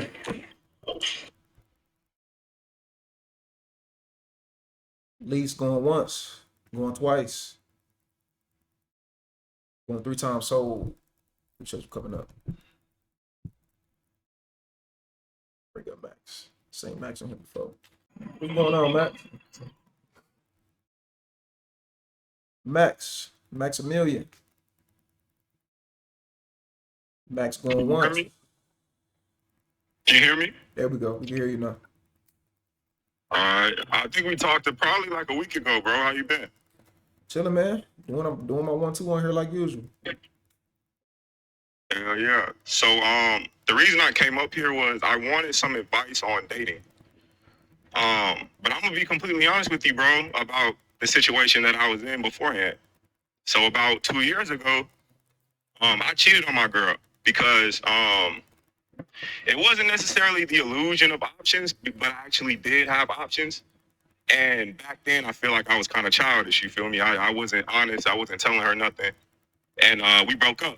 So now I kind of been wandering and through the casual scene, and it's starting to wear down. It's starting to hit me a little bit, you know, and I think I want something real. So my question to you is, like, how should I go about it now that I'm serious? Well, the thing is, this is where you got to be accountable as a man. I'm sure you regret cheating on her. Yeah. Was she a good woman to you? She was, but I think the reason why I did it was because she was more on that independent kind of thing. So we had basically an argument before it happened, and she basically I wanted to move in together. Like, I wanted to move in, but she said that I had to get my own place, and she wouldn't help me with basically she didn't want to move in together. And I kind of just Okay, so that was kind of like the deal breaker. Okay, that's okay. The whole independent thing, you knew that beforehand, right? Yeah. You didn't vet her properly, and if you didn't know, that's your fault too, because you should have vetted her properly. So you can't get with a woman and be like, she's that independent type, I don't like that, and then cheat on her. If she was the independent type, then don't deal with her. Like, that don't make sense. And then why would you want to move in with the woman that's just the independent type? Because you know how she is. So she showed you exactly who she was up front, and you still decided to deal with her, and then said, oh, I'm gonna just go cheat. Like, that's lame shit.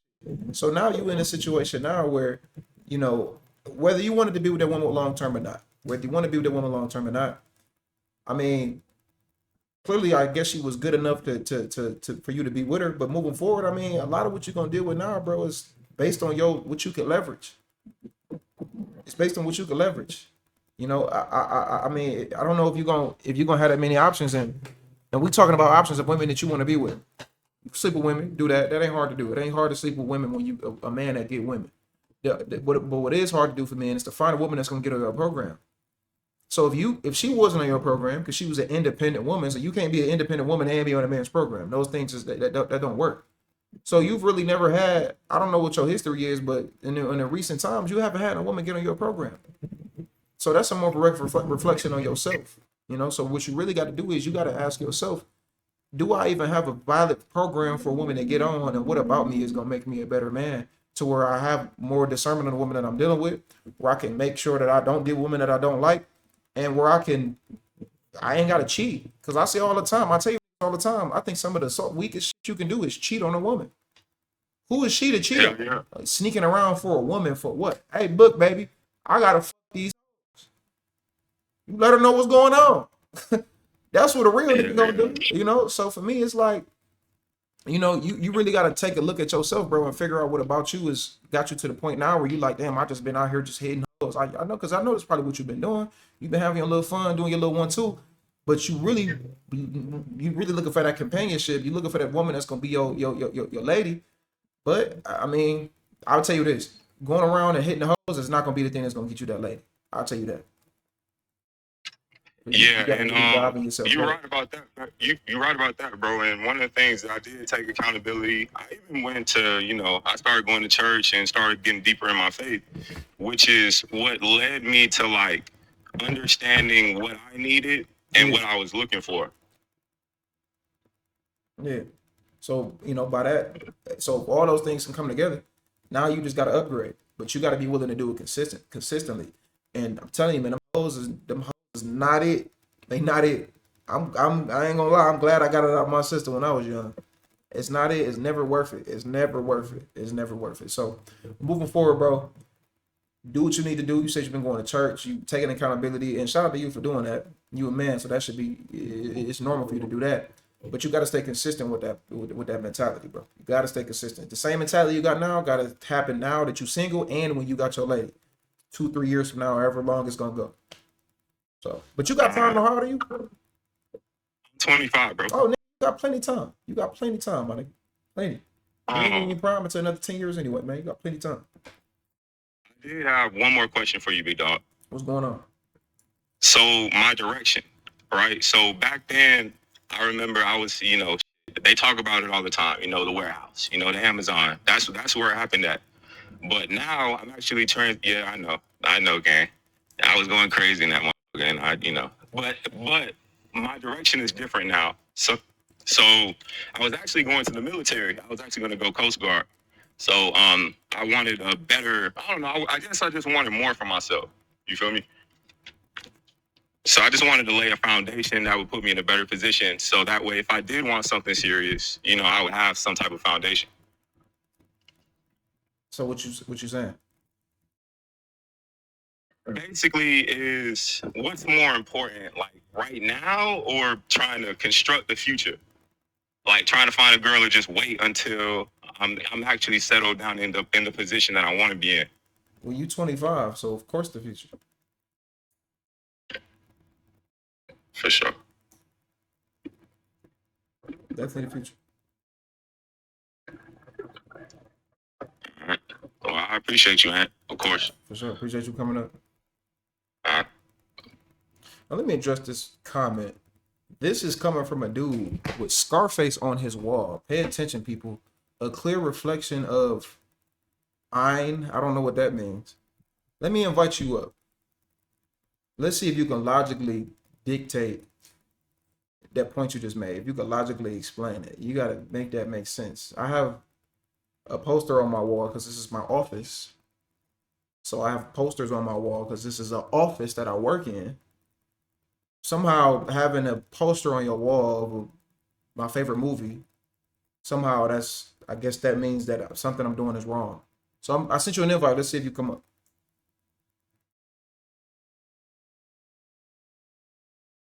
And that's what the fuck I thought. Anyway, let's go to the next person.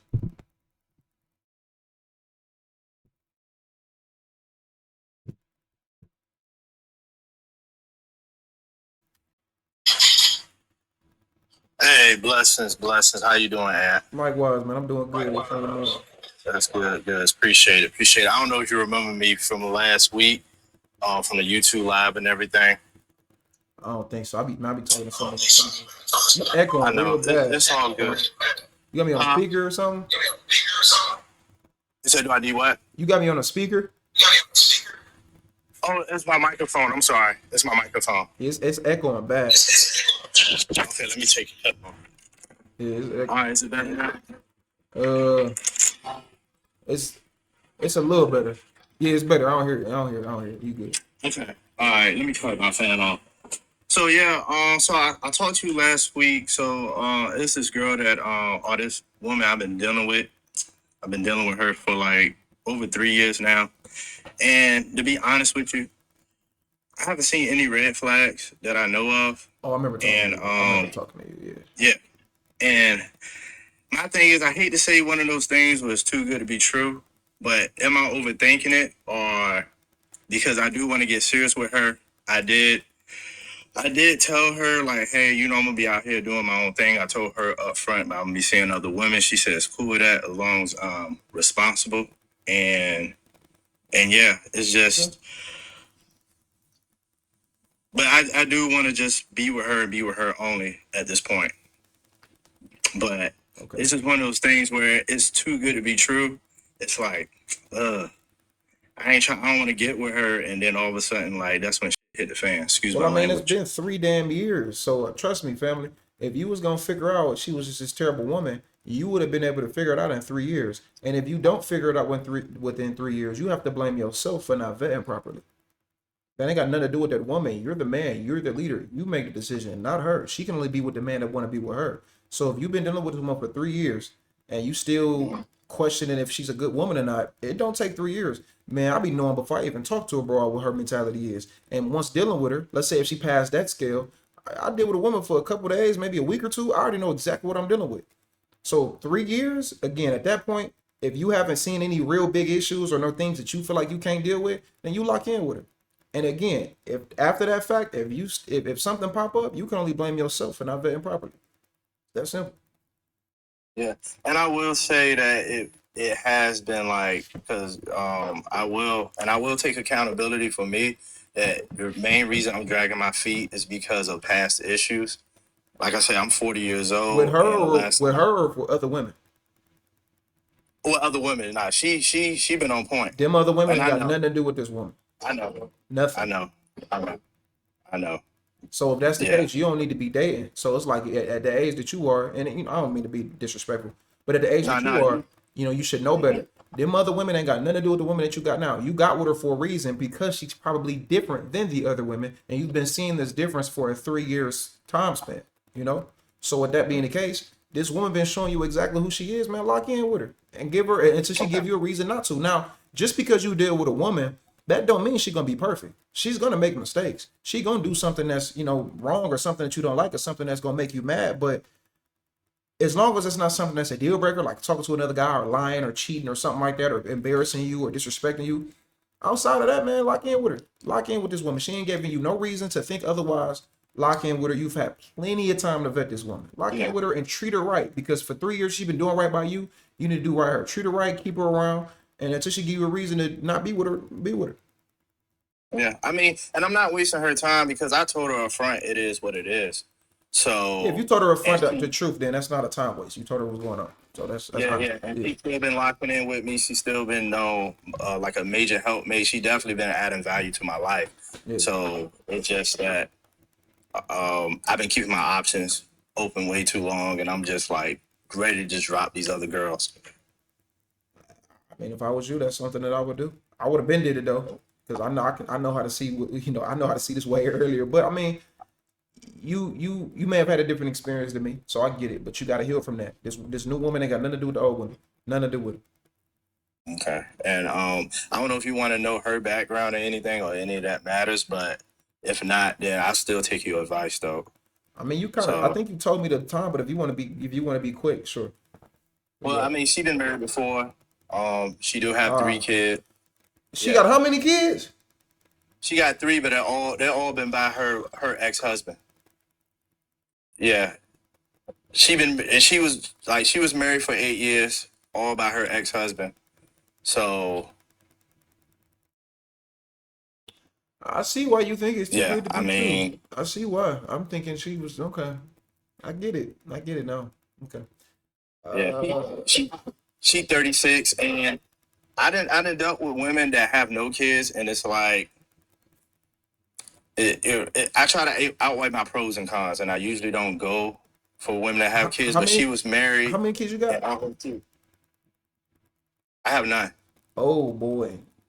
Yeah, you. I have none, and I don't have no nieces and nephews.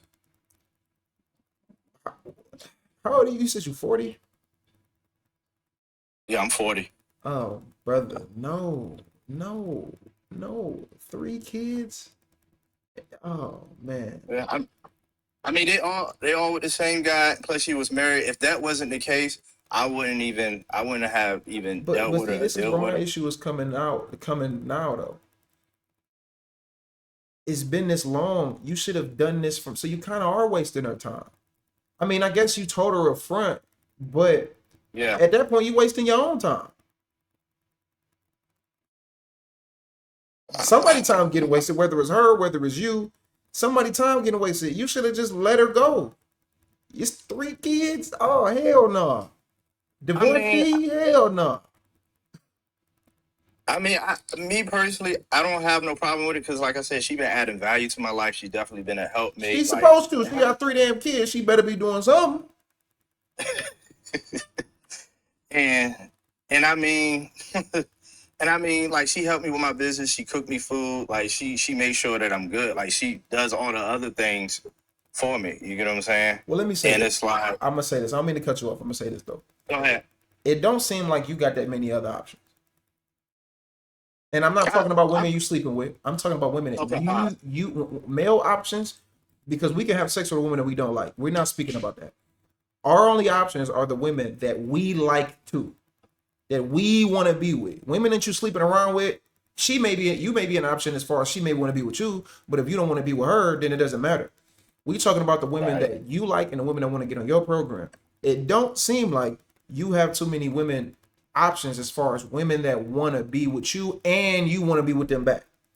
So it's been 3 years. You was 37 when y'all met. You're 40. That might be your best bet. I just would never deal with women with that many damn kids. I don't deal with women with kids in general, but I'm just saying that I mean. And I mean, I usually don't, but Tough. When I met her, and like I said, I don't try to, I try to at least hear out people's situation. Like I said, if she was never married and had it from different men, we wouldn't even be in the same room speaking to each other. But like I said, she was married for 8 years. All 3 of them come from the father. So I do look at that and take that into consideration. Do you see what's being a stepdad? I mean, unfortunately, I mean, yeah, I mean, I'm gonna have to be a stepdad. This is wait, what you just saying that, and you're not wrong for saying it, but what you just saying that, I'm gonna say don't do it, because when you're dealing with a woman, like you have to look at her children as your own because you are part of her life. So when you go into it and say unfortunately, and you've been knowing this woman for 3 years, that's telling me everything I need to know. I don't think you need to do it. I don't think you need to do it at all. And again, you're not wrong for saying that because you're not obligated to take care of another man's children. So I'm not coming at you. I don't advise men to do that. But I asked you that question to see if you had the thing, because that's going to be a big portion of your relationship is going to be her children. So if you're looking at it from a perspective of, unfortunately, it's going to end up blowing up in your face, bro. Don't do it. Don't deal with it. You're going to have to leave that alone and find a woman with no children, family. I mean, I tried. I mean, and like I said, I was dealing with women that, the attraction was mutual. It just didn't work out. And trying to deal with women that's like, at least, I mean, younger than 30, it's just the mindset and maturity level just ain't there for me. Sure. I mean, I'm gonna tell you at 40, a good age range should be anywhere between 26, 27 to about 30, 33. I think that's a good range. So around 30 is a good age range. So I would tell you to do that, but I'm definitely not gonna tell you to do the divorcee with 3 kids. Nah. I wouldn't tell you to do that. All right. Well, appreciate it, man. Appreciate all you do, man. Like I said, I've been listening to you for 2 months. Yeah. And hey, keep putting your foot on people's necks, man. That's what I need, and that's what we all need. For sure. I appreciate you coming up, man. Much love to you and good luck. Okay, good luck. Shout out to him.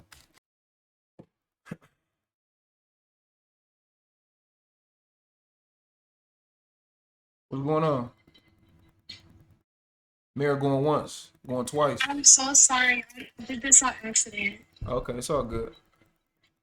She sound like her ass in a hyperbolic chamber. Girl, get up. If I was allowed to get back on here a second time in one day, but Yeah, thank you for bringing me back up. So this goes to piggyback off of my original questions that I had, but something was going on with my connection. I know you were mentioning that I need to find some time to get with him and, try to find a way to Yeah. kind of, I guess, like look at some stuff online.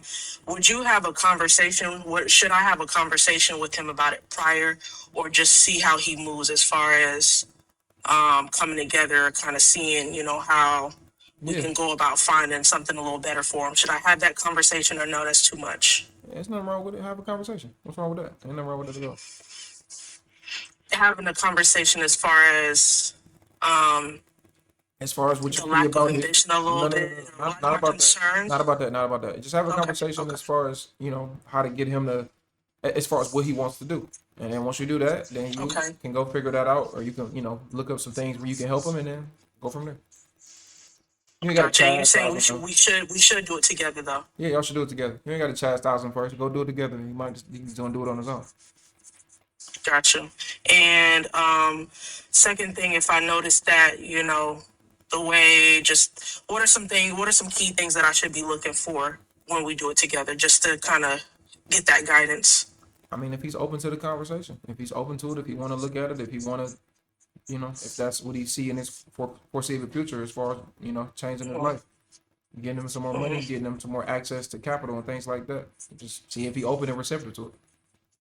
Gotcha. And if he's not, you would say go ahead and cut it off? I would say you can't force nobody to be nothing. So you can't force the man to want to be something that he not, or that he don't want to be. So if you want to be stuck and stagnated, it ain't got nothing to do with him being the man. Even if he was if I was with a woman, I don't want no woman that I want better for herself. So right.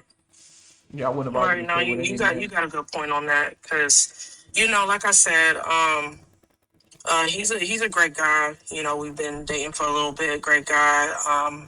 Very, very consistent as far as just dates, communication, and just putting in that effort as far as like the intentional dating goes. But I do see that there is some some concerns as far as financially. And then when I was asking a little bit more questions as far as like his family background, because he's a twin, his twin sister, she's doing exceptionally well, master's degree, great career. Same thing with his mom. But kind of, you ask yourself certain questions to yourself, not saying it to him, but kind of wondering like, dang, like, what's up with you? Why are you not able to kind of get up off your feet? And, I'm not one of those types of women that, look to be with someone solely for their income or their financial stability. But we do have to consider that is important, these days. And, wanting someone that can be able to, provide and, be that leader. But I definitely see some concerns on that. And I had noticed it at first, but I was trying to also figure out how to do a one-on-one session with you. But I caught you on the live, so I was like, I don't know.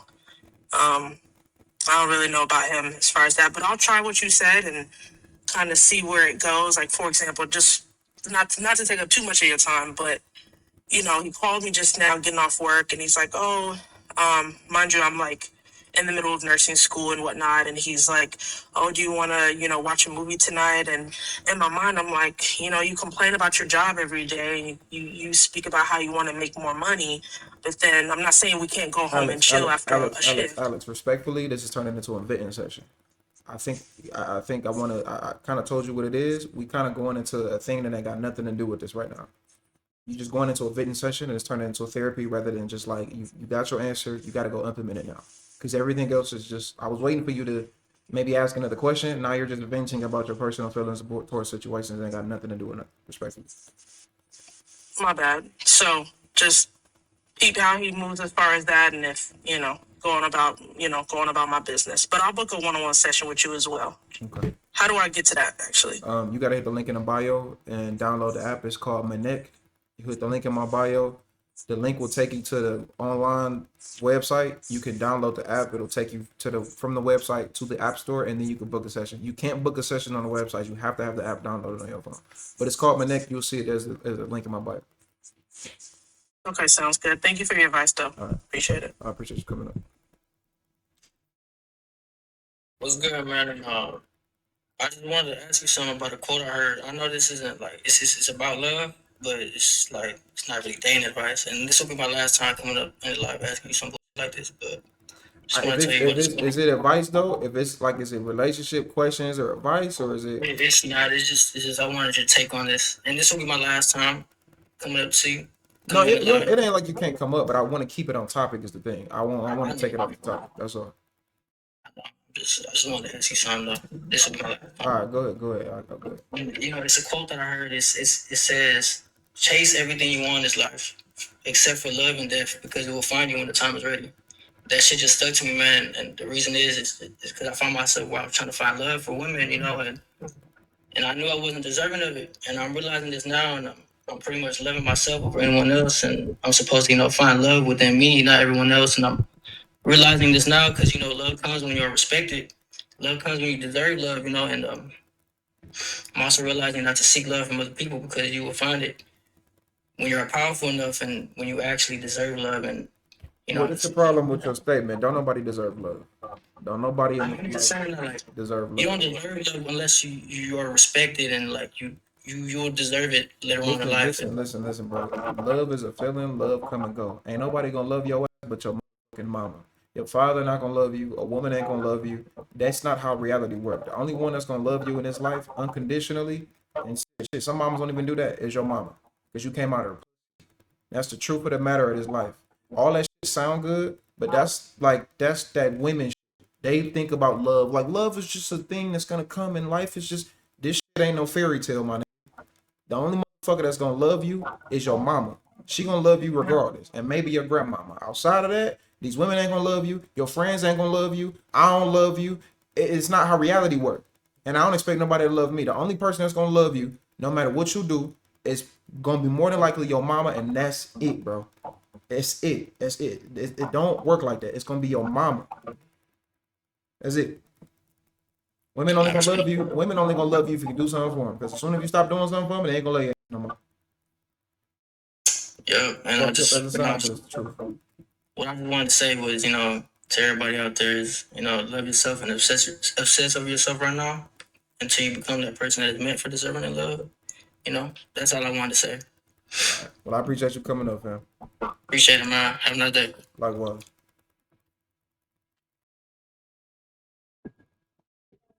What's going on? Can you hear me? No, it's kind of like you underwater. Can't hear you. Me now? Nope. You sound real far away. Even now? There we go. Now I can hear you. Okay. How are you? I'm doing good. What's on your mind? So I have a boyfriend who is a single dad, right? I don't know what to do for Father's Day because I feel like this man has everything, but recently we've been having some issues with the mother of his child, kind of financial wise, kind of asking for a lot.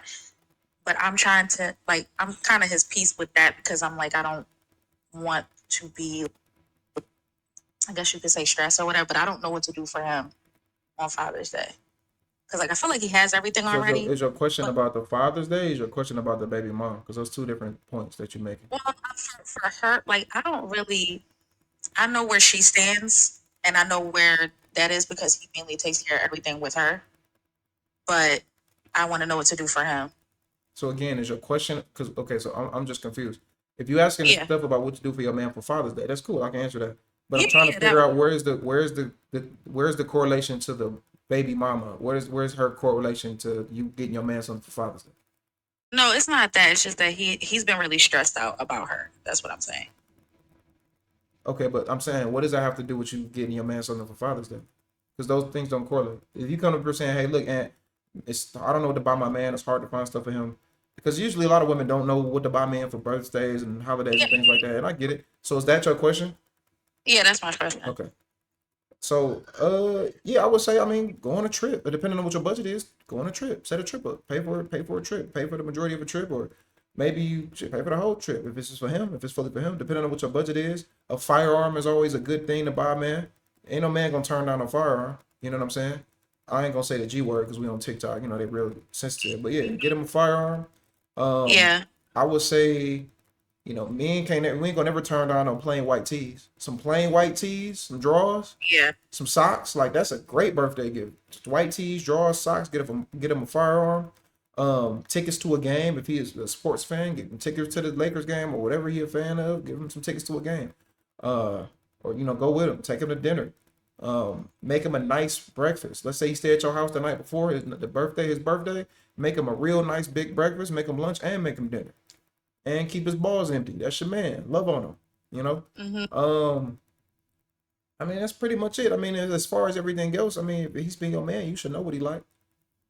Yeah, it's just I feel like he has everything. Like that man, like we've been together. What state do you live in? I live in Philly. I don't know about Philly specifically, but I know Pennsylvania, y'all are allowed to have guns. I used to live in Pennsylvania. So I lived in Pittsburgh for 6 months. We can y'all where we in live. Philly? Okay, yeah, bro. He don't got every firearm. Get him a firearm. Okay. That's a great gift. That's a great gift for a man. Is a GUN. Great gift for him. Okay. Or get him a shot GUN. Or get him a assault RIFLE. Okay. Yeah, I didn't even think about that. Yeah, because we can where we live at. All right, I'm gonna look into that. A great gift for a man. If you don't know, ask your brother, ask your father, ask your uncle. They'll know what to get as far as getting stuff for your man. That's a great gift to give a man. Okay. But don't give him no BS. Don't give him no high point. No, buy no high point. They make high point pistols and they make high point ARs. Do not buy that man no high point. You can buy everything, mostly everything else. Ask ChatGPT or ask a man around you. If the nigga tell you to get that man a high point, that nigga on some bullshit. Just you don't gotta just lock this in your head. Nothing high points. HIPO. I don't even know how to spell high point. I don't know if it's POINTE. The brand. I don't even know how to spell the brand name. But don't give him a high point. That's it. Okay. That's it. You good. All right. Thank you. Appreciate you coming up. All right. I don't know how to spell the High Point brand name. I don't know if it's spelled regular like point or is it point with an E. Canic cool. I got a Canic. Yeah, Canic is cool. But do not get that man no damn High Point nothing. They make High Point ARs. Do not do that. Don't do that. Just regular spelling. Okay, for sure.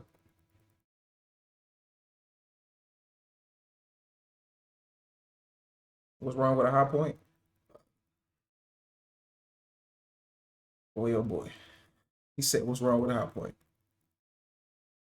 I'm going to let the people in the chat cook you. I'm going to let the men in the chat cook you. Even though you may genuinely be asking, but the guys in the chat going to cook you. For saying what's wrong with a High Point. What's going on? The wine going once. The wine going twice. The wine going 3 times. So, hello? Can you hear me? Yeah, what's going on? How you doing? I just got a question. So I'm right now I'm 21. Me and my girl, we live together. She's 21 also. We're in college. And we both work. Like she be taking care of her stuff, she be on her business, like holds me accountable. But what are things that I can do to just better myself as a young man, like going forward? Like to better relationship. Your relationship? Where you at right now? Yeah. I'm in the car right now. That's probably why it sounds a little messed up. I thought I heard something else. But to do to better your relationship, I mean, yeah, just to like better myself, or just like because our relationship is fine, but like just to better myself, just so our relationship would just be as good as possible. Well, I mean, if the relationship is good as possible, then if the relationship is good now, the thing is just to stay consistent on whatever that you're doing. I mean, what do you do for work? Right, I'm a line cook. Okay, all right. So How old did you say you was? You said you're 21? Yeah. Y'all live together? Uh-huh. Y'all do live together? Okay, do you, you said y'all both in school, right? Yeah. Yeah, I mean, y'all both in school, y'all live together, continue to do what you're doing, bro. You know, stay on point with what you got going on. You know, don't get stagnant. Stay on point with what you got going on, and that's pretty much it. I mean, it's not some secret like answer to this, bro. You got your lady, y'all got a relationship, y'all doing good, y'all both in school, y'all both trying to figure stuff out, y'all live together. Stay consistent on what you're doing. And make sure you need to make sure that you in a leadership position though at all times. Always be in a leadership position, and you know, make as much money as you can, and you know, create a plan for the future. And that's pretty much it, bro. It's no secret sauce to this, bro. It's really just staying consistent. And it seems like you got a good foundation right now. Stay consistent in that foundation. I would say learn a skill. Learning a skill will help you. It's not even with just in relationship, but just helping yourself as a man, so you can make some side money. Never have only one source of income. Always try to make multiple sources of income. Always. Okay.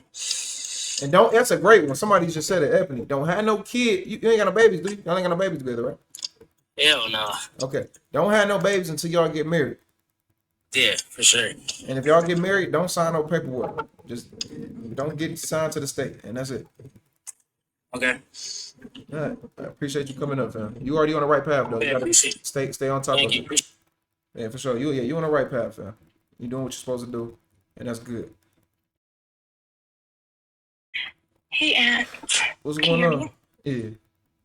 Awesome. Okay, so we had a conversation about like a month ago, and I did take your advice about the guy that I was talking to and him coming down to Houston. And I just wanted to. You was the girl that told you to be more modest, right? Yes. Okay, I'm listening. Okay. So I think things have been going really well, and I took most of your advice, and I've been cooking. I mean, I'm working on it. I promise. I am working on it. So I've been cooking, cleaning his apartment. I just do like little things, and we're still not together. But he's only been here for like a month, so I'm not rushing anything, but I just don't know where it's going to go. And this isn't a flex or anything. I'm not saying this as a flex, trust me, but there's like NFL players and NBA players that want to talk to me. And I told my friends this, and they're like, oh, you should leave the guy and talk to the, NFL players. Hold on. First of all, you didn't take my advice, because I'm looking at a picture that you posted an hour ago.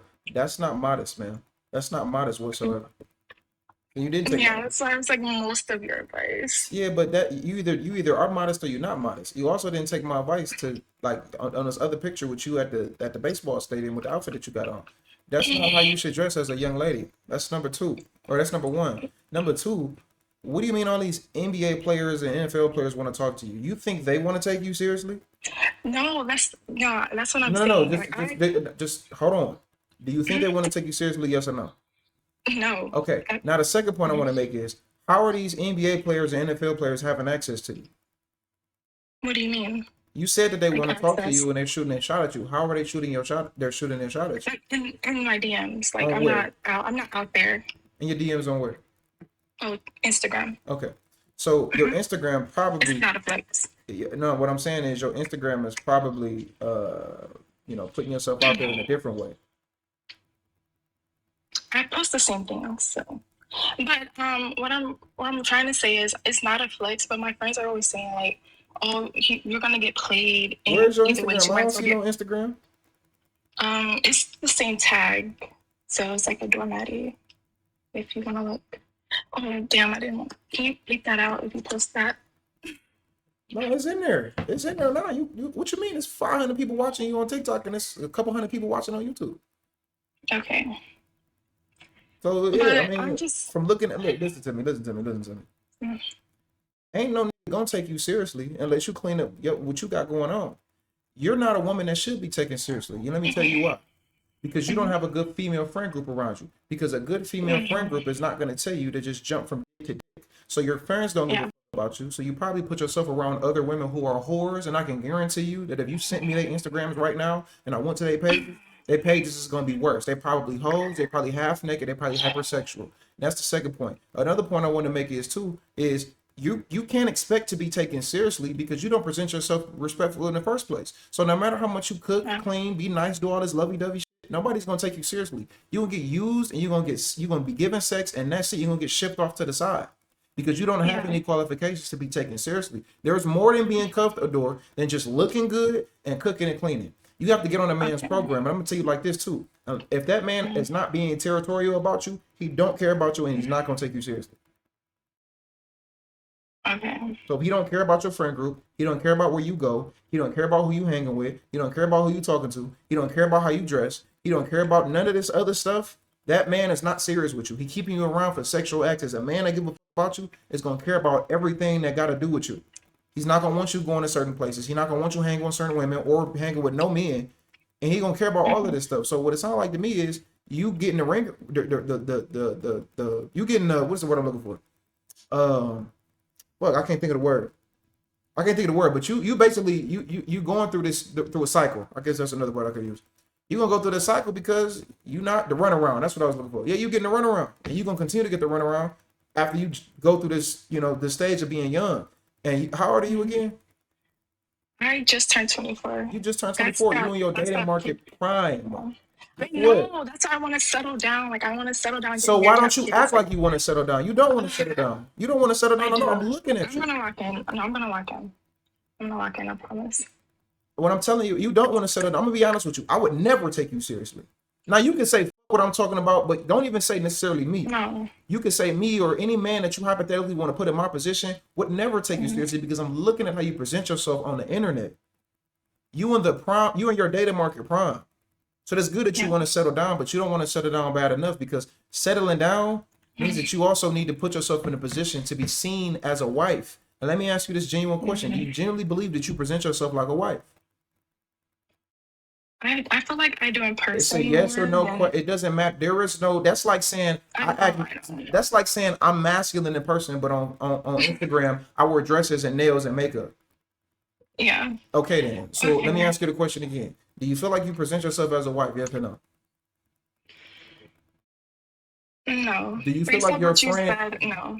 It's not based off what I said. It's based off of facts, because men are going to be with women who present themselves like wives. So it's not just what I think; it's what the majority of men think. Okay. That's true. Do you hang around women who present themselves or operate like wives as well? I do want more. No. Just say no. Thank you for being honest. So what makes you think that you're going to be taken seriously when you don't present like a wife, you don't act like a wife, and the women that are around you are also not wives? Birds of a feather flock together. Yeah. So I do want more wife friends and like things like that. I don't really have a lot of friends. It's not about, you don't just jump to get wife friends. You need to change yourself first, is what I'm telling you. You need to fix you. Okay. And you're not going to be taken seriously by men. All them DMs and verified and all of that shit, that ain't nothing but getting flown out, maybe a couple dollars, and getting your ass sent the fuck back home.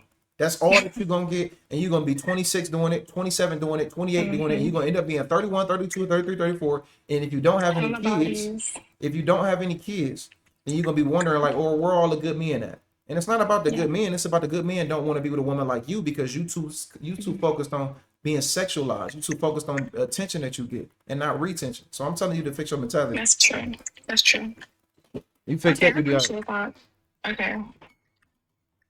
That's it. Do a little rebrand. All right, appreciate it. No, it's not a rebrand. It's not a rebrand. Well, like with my Instagram, just like take everything down. And...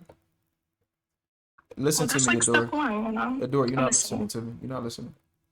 It's not just a rebrand. It starts within. It's not about the Instagram. It's not just about the visual. It's about everything that got to do with you. It's everything. It's the thank you. It's the internal work. That's true. The internal work is your internal is what you put out there to the world, and what you put out there to the world is not wife. What you put out there to the world is get flown up by niggas with money and get flown back. Yeah. That's it. That's true. That's why I'm saying like the step one, like I'm gonna take all that stuff down, and if I do post, it'll be more modestly. That way I'll be taken more seriously. So what advice did you take? Because you said you took my advice. Most of it you ain't. That was like the only thing I didn't take, honestly.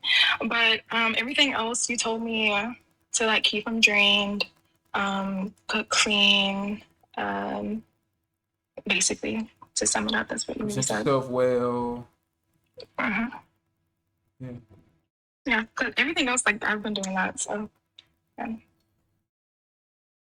And the easiest thing that you could do, you haven't done. That's the crazy part. But okay. I know. I'll do it, I promise. Okay. But I do have one tonight's conversation, because I've been watching their stuff, and I'm like, I think it'll be, like, I would love to see you on that, too. You said what? Tonight's conversation. It's like a lot of people be talking. I would never go on that sucker shit. Oh. I'm not going on that. I ain't going on that shit. Okay. But yeah, that's all. You have a good one. For sure. Yeah, niggas like me can't go on that because I'm too cutthroat and ruthless. I don't do all that soft talking shit. Niggas like me can't go on there. They don't like niggas like me because I'm not a homosexual and I'm a nigga that's gonna tell you the truth. So I ain't on that to try to be friends and be cool. No disrespect to nobody on the show though. It ain't no disrespect to them. I'm talking about the whole everything. Anything like that that's like a public event, there's people, man, hell no. I'm gonna tell them like it is. You call up on the thing and I'm sitting there, girl, you 250 pounds. You thought you was finna get a good nigga? Oh, I'm gonna have the whole crowd just, and they're gonna throw me out there. I'm too much of a real nigga. I'm too much of an honest nigga. They ain't gonna like me. I don't care about going viral. I'm gonna tell you the truth, what you need to hear. What's going on, Karen? And I just wanted to say, I have a question. I'm 54, but I listen to you and to subjects like this to keep me focused and to keep my man, because I need the refresher course so I could do right by my man.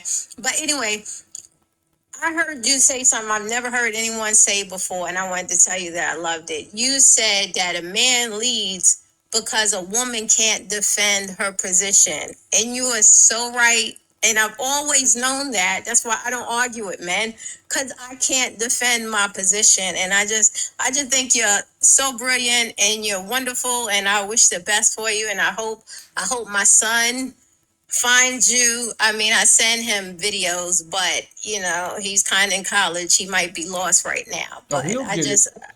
He'll get it. I think you're wonderful, and just stay brilliant like you are. Thank you very much. I appreciate that. Shout out to you. Shout out to your man. And shout out to your son. Shout out to your family. Thank you. Thank you. For sure. We love that. Shout out to her name was Karen C. Shout out to Miss Karen. We rock with that. And yeah, it's true. A woman, you cannot defend your position. That's why the dynamics and the roles are the way that they are. You can't defend your position. It's forced doctrine at the end of the day. So that's it. Somebody said check your Venmo. Y'all send me some donos. Let me make sure I look. I'm about to get off here in a minute, y'all. I'm tired. Thank you, Karen. I ain't even see this, Karen. I'm sorry I'm so late. Karen sent me $10, y'all. Shout out to Karen. We almost to the goal. But I'm probably about to get off, y'all. I'm tired, man. Karen, thank you again. I appreciate you. Shout out to Karen. What's up, Yvonne? Yvonne going once. Yvonne going twice. Okay, she dropped down.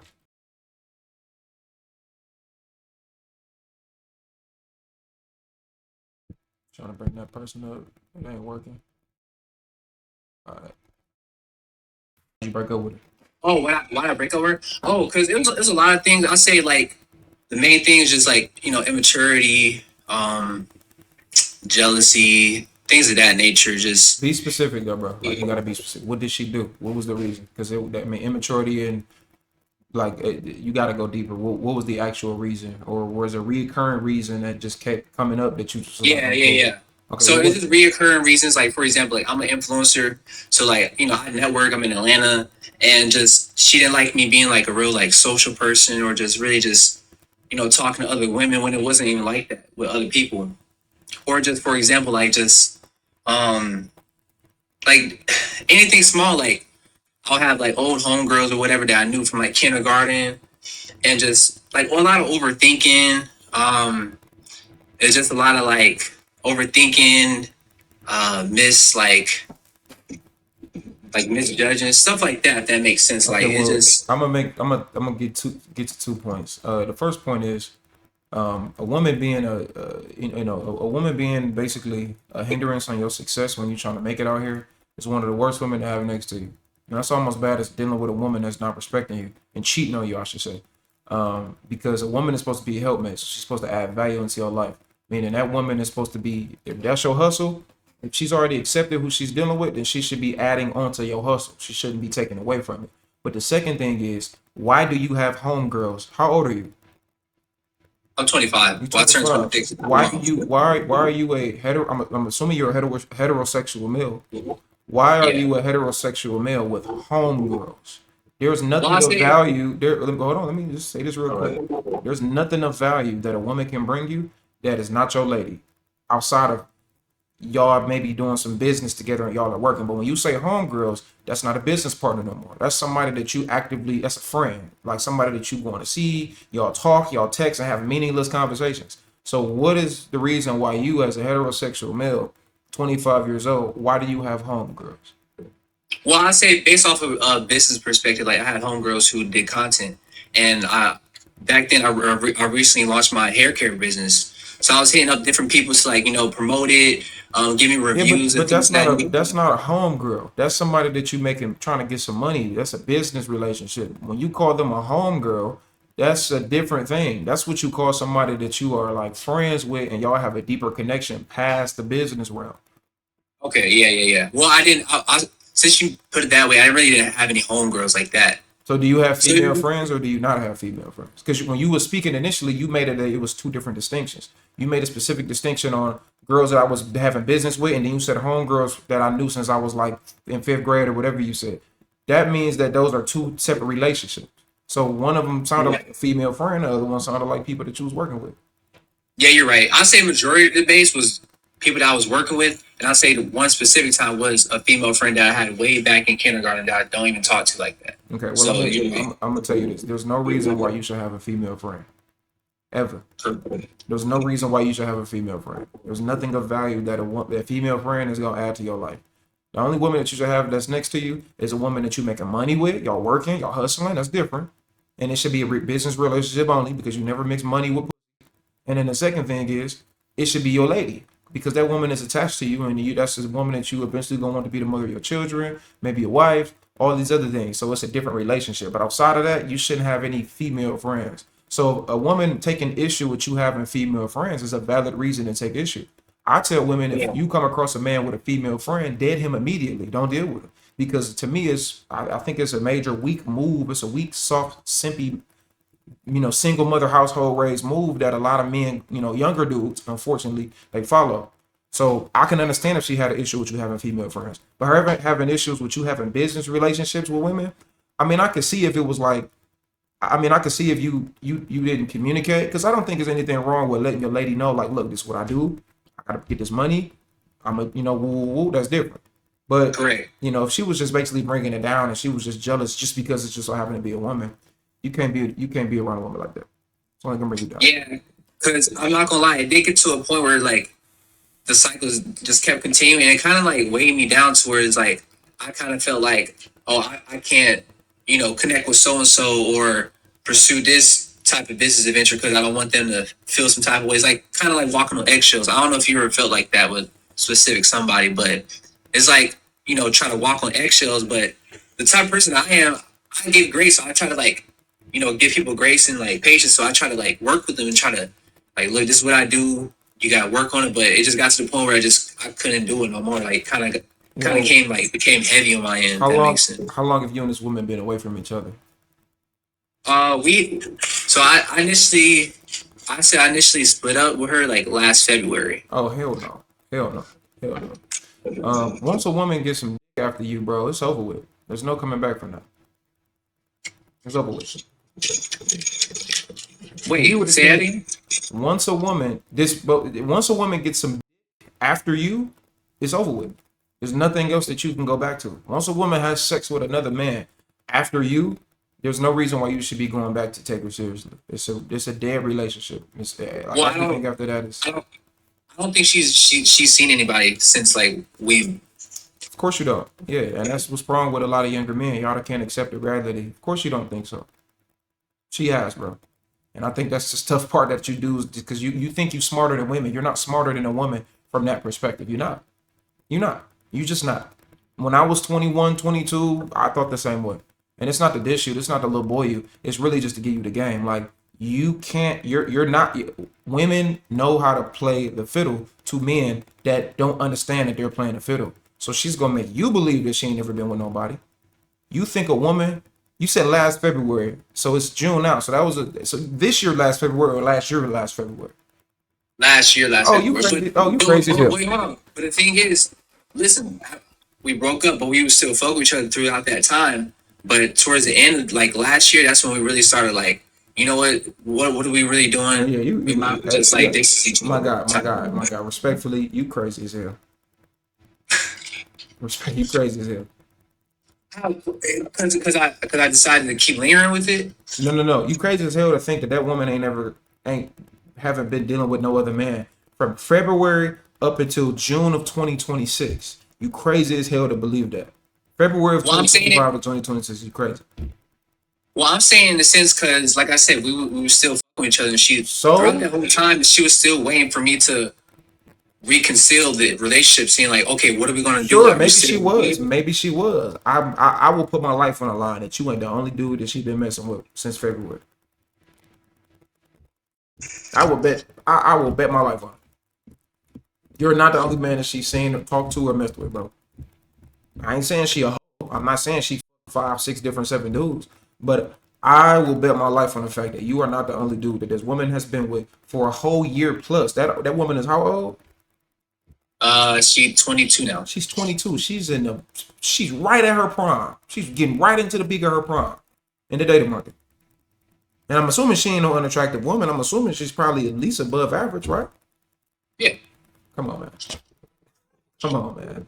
You got to be crazy to think that, bro. Women know how to play a role, and women are way smarter than us when it comes to concealing their actual behavior. Correct. Yeah, because like one thing with me, bro, I'm not gonna lie, I don't want to find myself like trying to go back to where I first left, and now I find myself in an even worse position. And that's what's gonna happen because you think that she ain't ever been with nobody, and you also think that she's gonna change her behavior. It's not. She's not. She's not. So what I think you need to do, I think you need to move on. I think you need to continue to focus on yourself, build your brand, build your platform, and then find a woman that is willing to get on your program. That's what you need to do. But this is an issue that I'm also gonna speak on. I'm gonna hold you accountable because when you was dealing with this woman, you said that she had an issue with you working with somebody said, oh, y'all keep saying the live glitching. The live glitching is lagging. I don't know why it would be lagging. I'm not It's my end. glitching bad.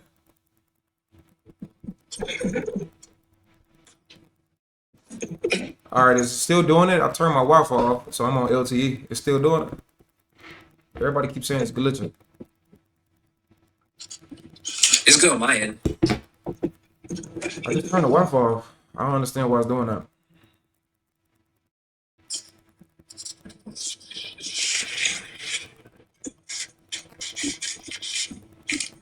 Now y'all saying it's better? Yeah, they said it's better. It's better now. If we good, type of 1 in the chat if we good, type of 2 if it's trash. Just real quick. 1 in the chat if it's good, 2 if it's trash. It seems like everybody's saying it's good. 1, okay, for sure. We good then. Well, damn, everybody's saying it's still trash. Is it still messed up? I don't know, man. It gotta be TikTok because I turned my Wi-Fi off. I'm on LTE. Yeah, and you're good on my end, like I said. I don't understand that at all. That's weird, man.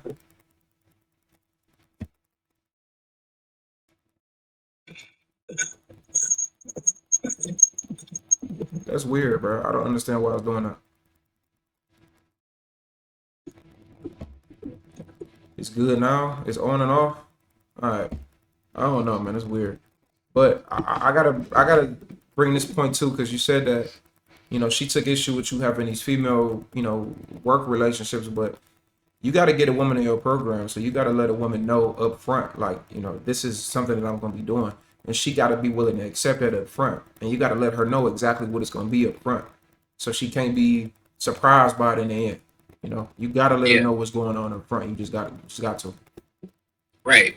Yeah, because I don't want to be at work, because I also work in the film industry. I don't want to be at work or just networking or whatever.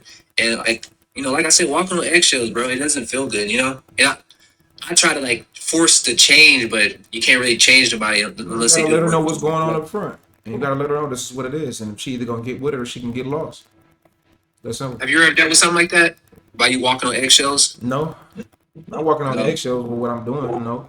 I mean, there's been situations where I felt like I could have led better and but that's why you got to put the program down from day one. You can't let it lead. You got to let her know day one. And I'm not even gonna lie, I think that's what kind of where I went wrong too. Like I didn't necessarily set the boundaries or set the stones in the beginning as good as I should have. But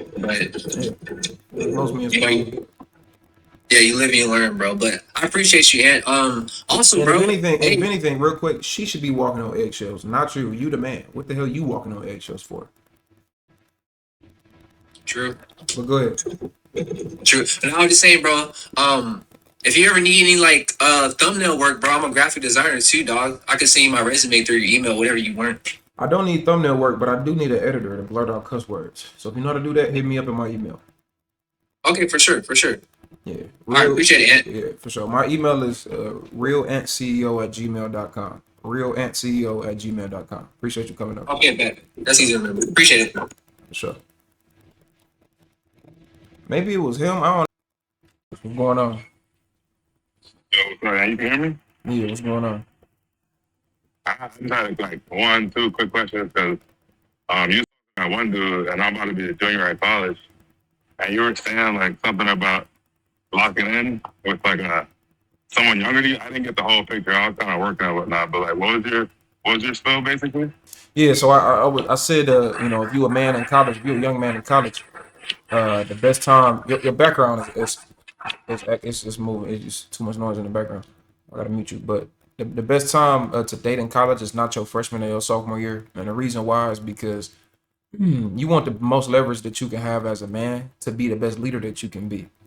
You know, when you a freshman, more than likely you're not going to be able to attract a sophomore, a junior, or a senior today. And you don't want to do that anyway because the women that's the sophomores and the juniors and seniors then been ran through by all the older dudes in the first place. So it's not your best bet to date as a freshman. And then if you are dating as a freshman, if you're dealing with another woman as a freshman, guess what? She's probably not going to go for you. She's going to go for the dudes that's the sophomores, the juniors, and the seniors. So, and then when you a sophomore, you still kind of in that middle to where you still are not like in that upperclassman yet. So it's best for you to wait until you a junior or a senior. But I would say it's a junior for sure. And since you a junior, it's probably your best bet to date one of the younger girls that's on campus, date a freshman. So that way you can snatch her off the streets. So she don't get into getting ran down by the frat boys, getting ran down by the football players, the basketball players, and the track team. I know because I went to 3 different universities. I played football at 2 of them. So I've seen it all. I know what all of this shit look like. You know what I'm saying? Traveled all over the country, been to all the different schools, played in college football games. So I've seen all of this shit. So I know exactly what goes on. So I'm saying is wait till you in your junior because you can leverage your age because you got a little bit more experience. You're going to know more than her. You can help her. You can make her, you know, situation easier as she get to college.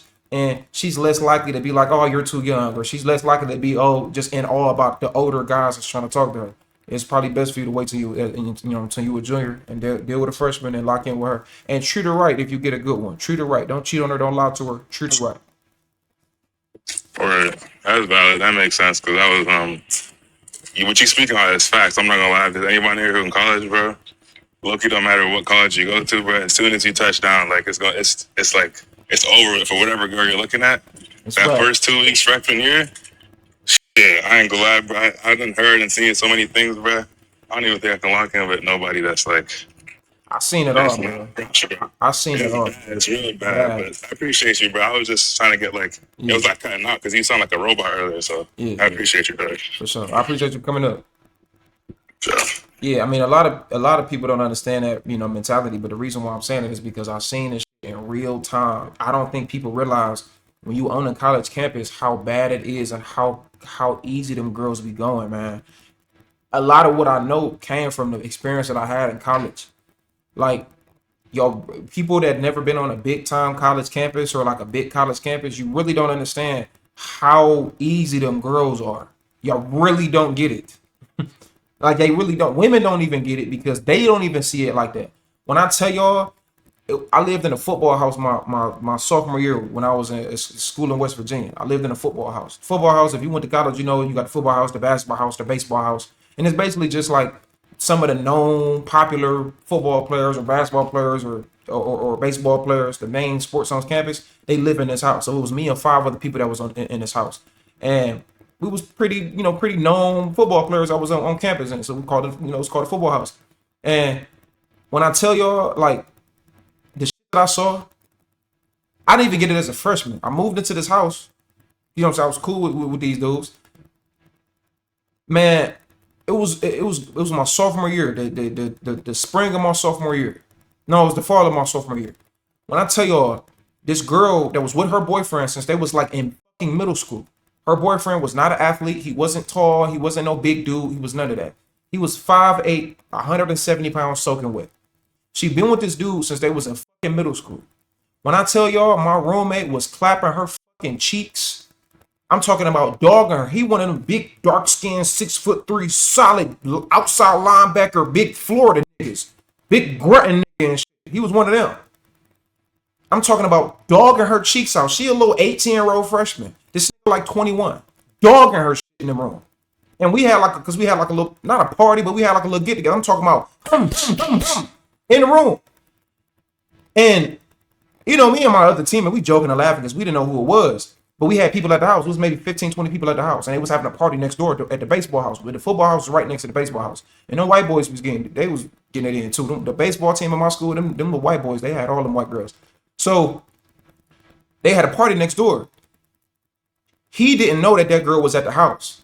And so I guess he found out that she went out, and he didn't know that she went out. He came to our house and went upstairs and was banging on the door because he knew that his girl was in there getting dogged out because I guess somebody told on her. When I tell y'all, he was trying to push the door in, and he was like a little short, little weak, little small, little scrawny dude.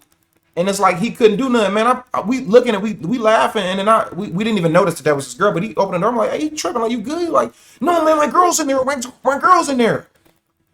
He was like one of them biracial dudes. And his girl was black. He was like a biracial dude.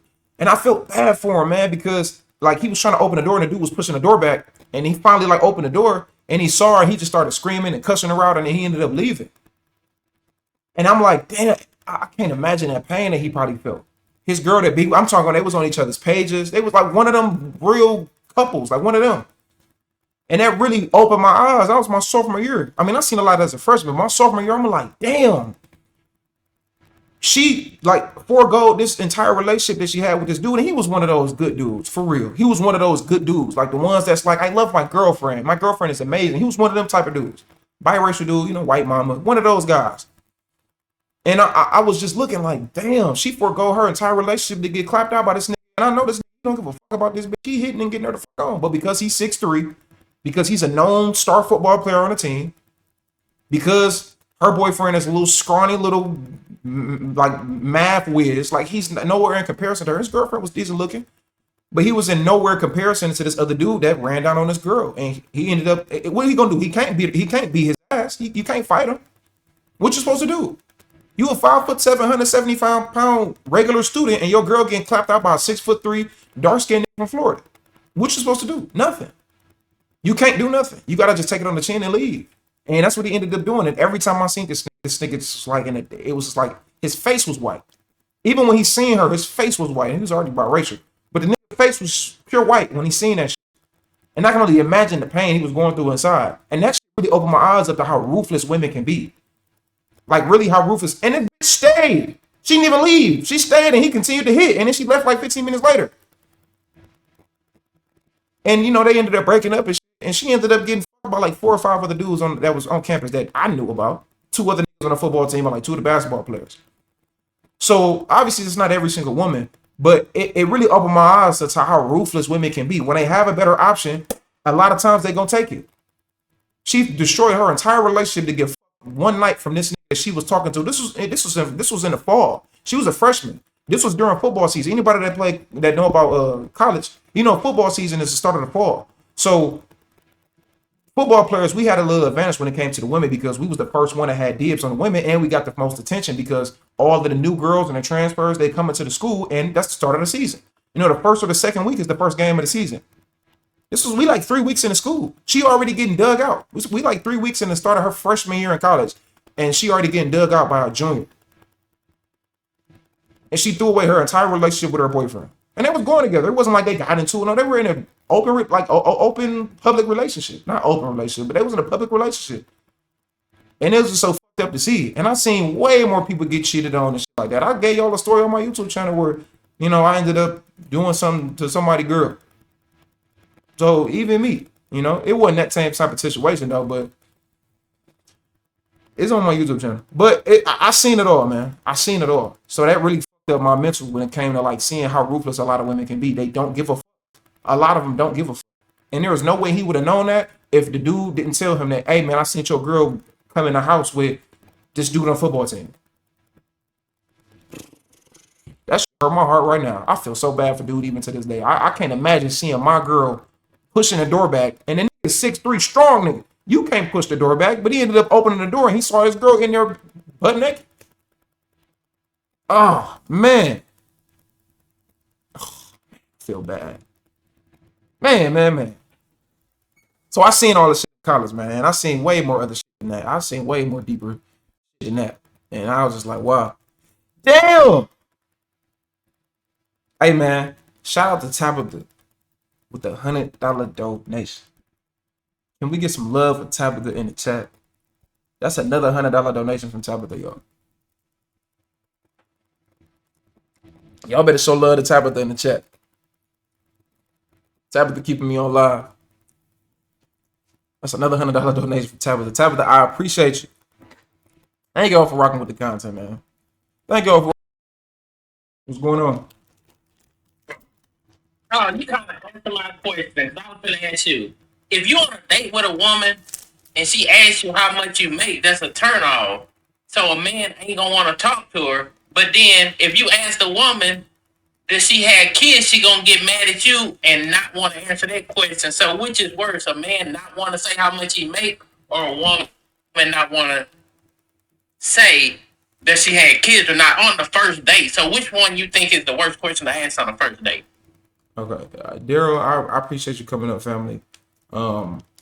I think that I I appreciate you coming up. I don't. Okay, yeah, I don't even know how to answer your.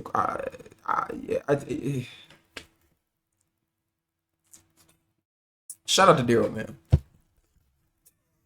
Like,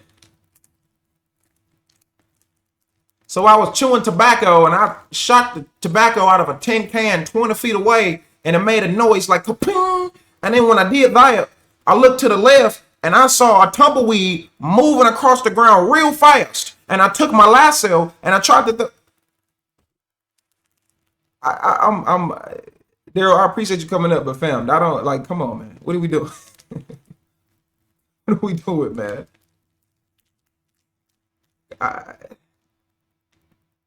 I guess I could try to answer your question. I think it was just so way out of left field that I'm like, what the.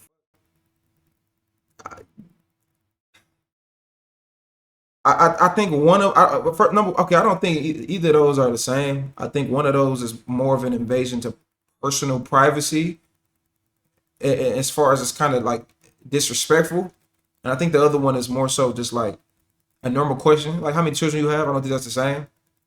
But I mean, sure, do women get upset? I would argue that most women with kids are not going to take that as a negative, that you ask them how many children they have, or if they have children. I don't think most women are going to take that as a negative. I think you're going to probably find that more men are going to take that as you asking that question on the first date. I don't think, I think either of the questions on the first date is stupid, because number one is like you shouldn't ask because I don't think it's respectful. And the second one, you should already know how many children this woman got before you go on the first date. You know what I'm saying?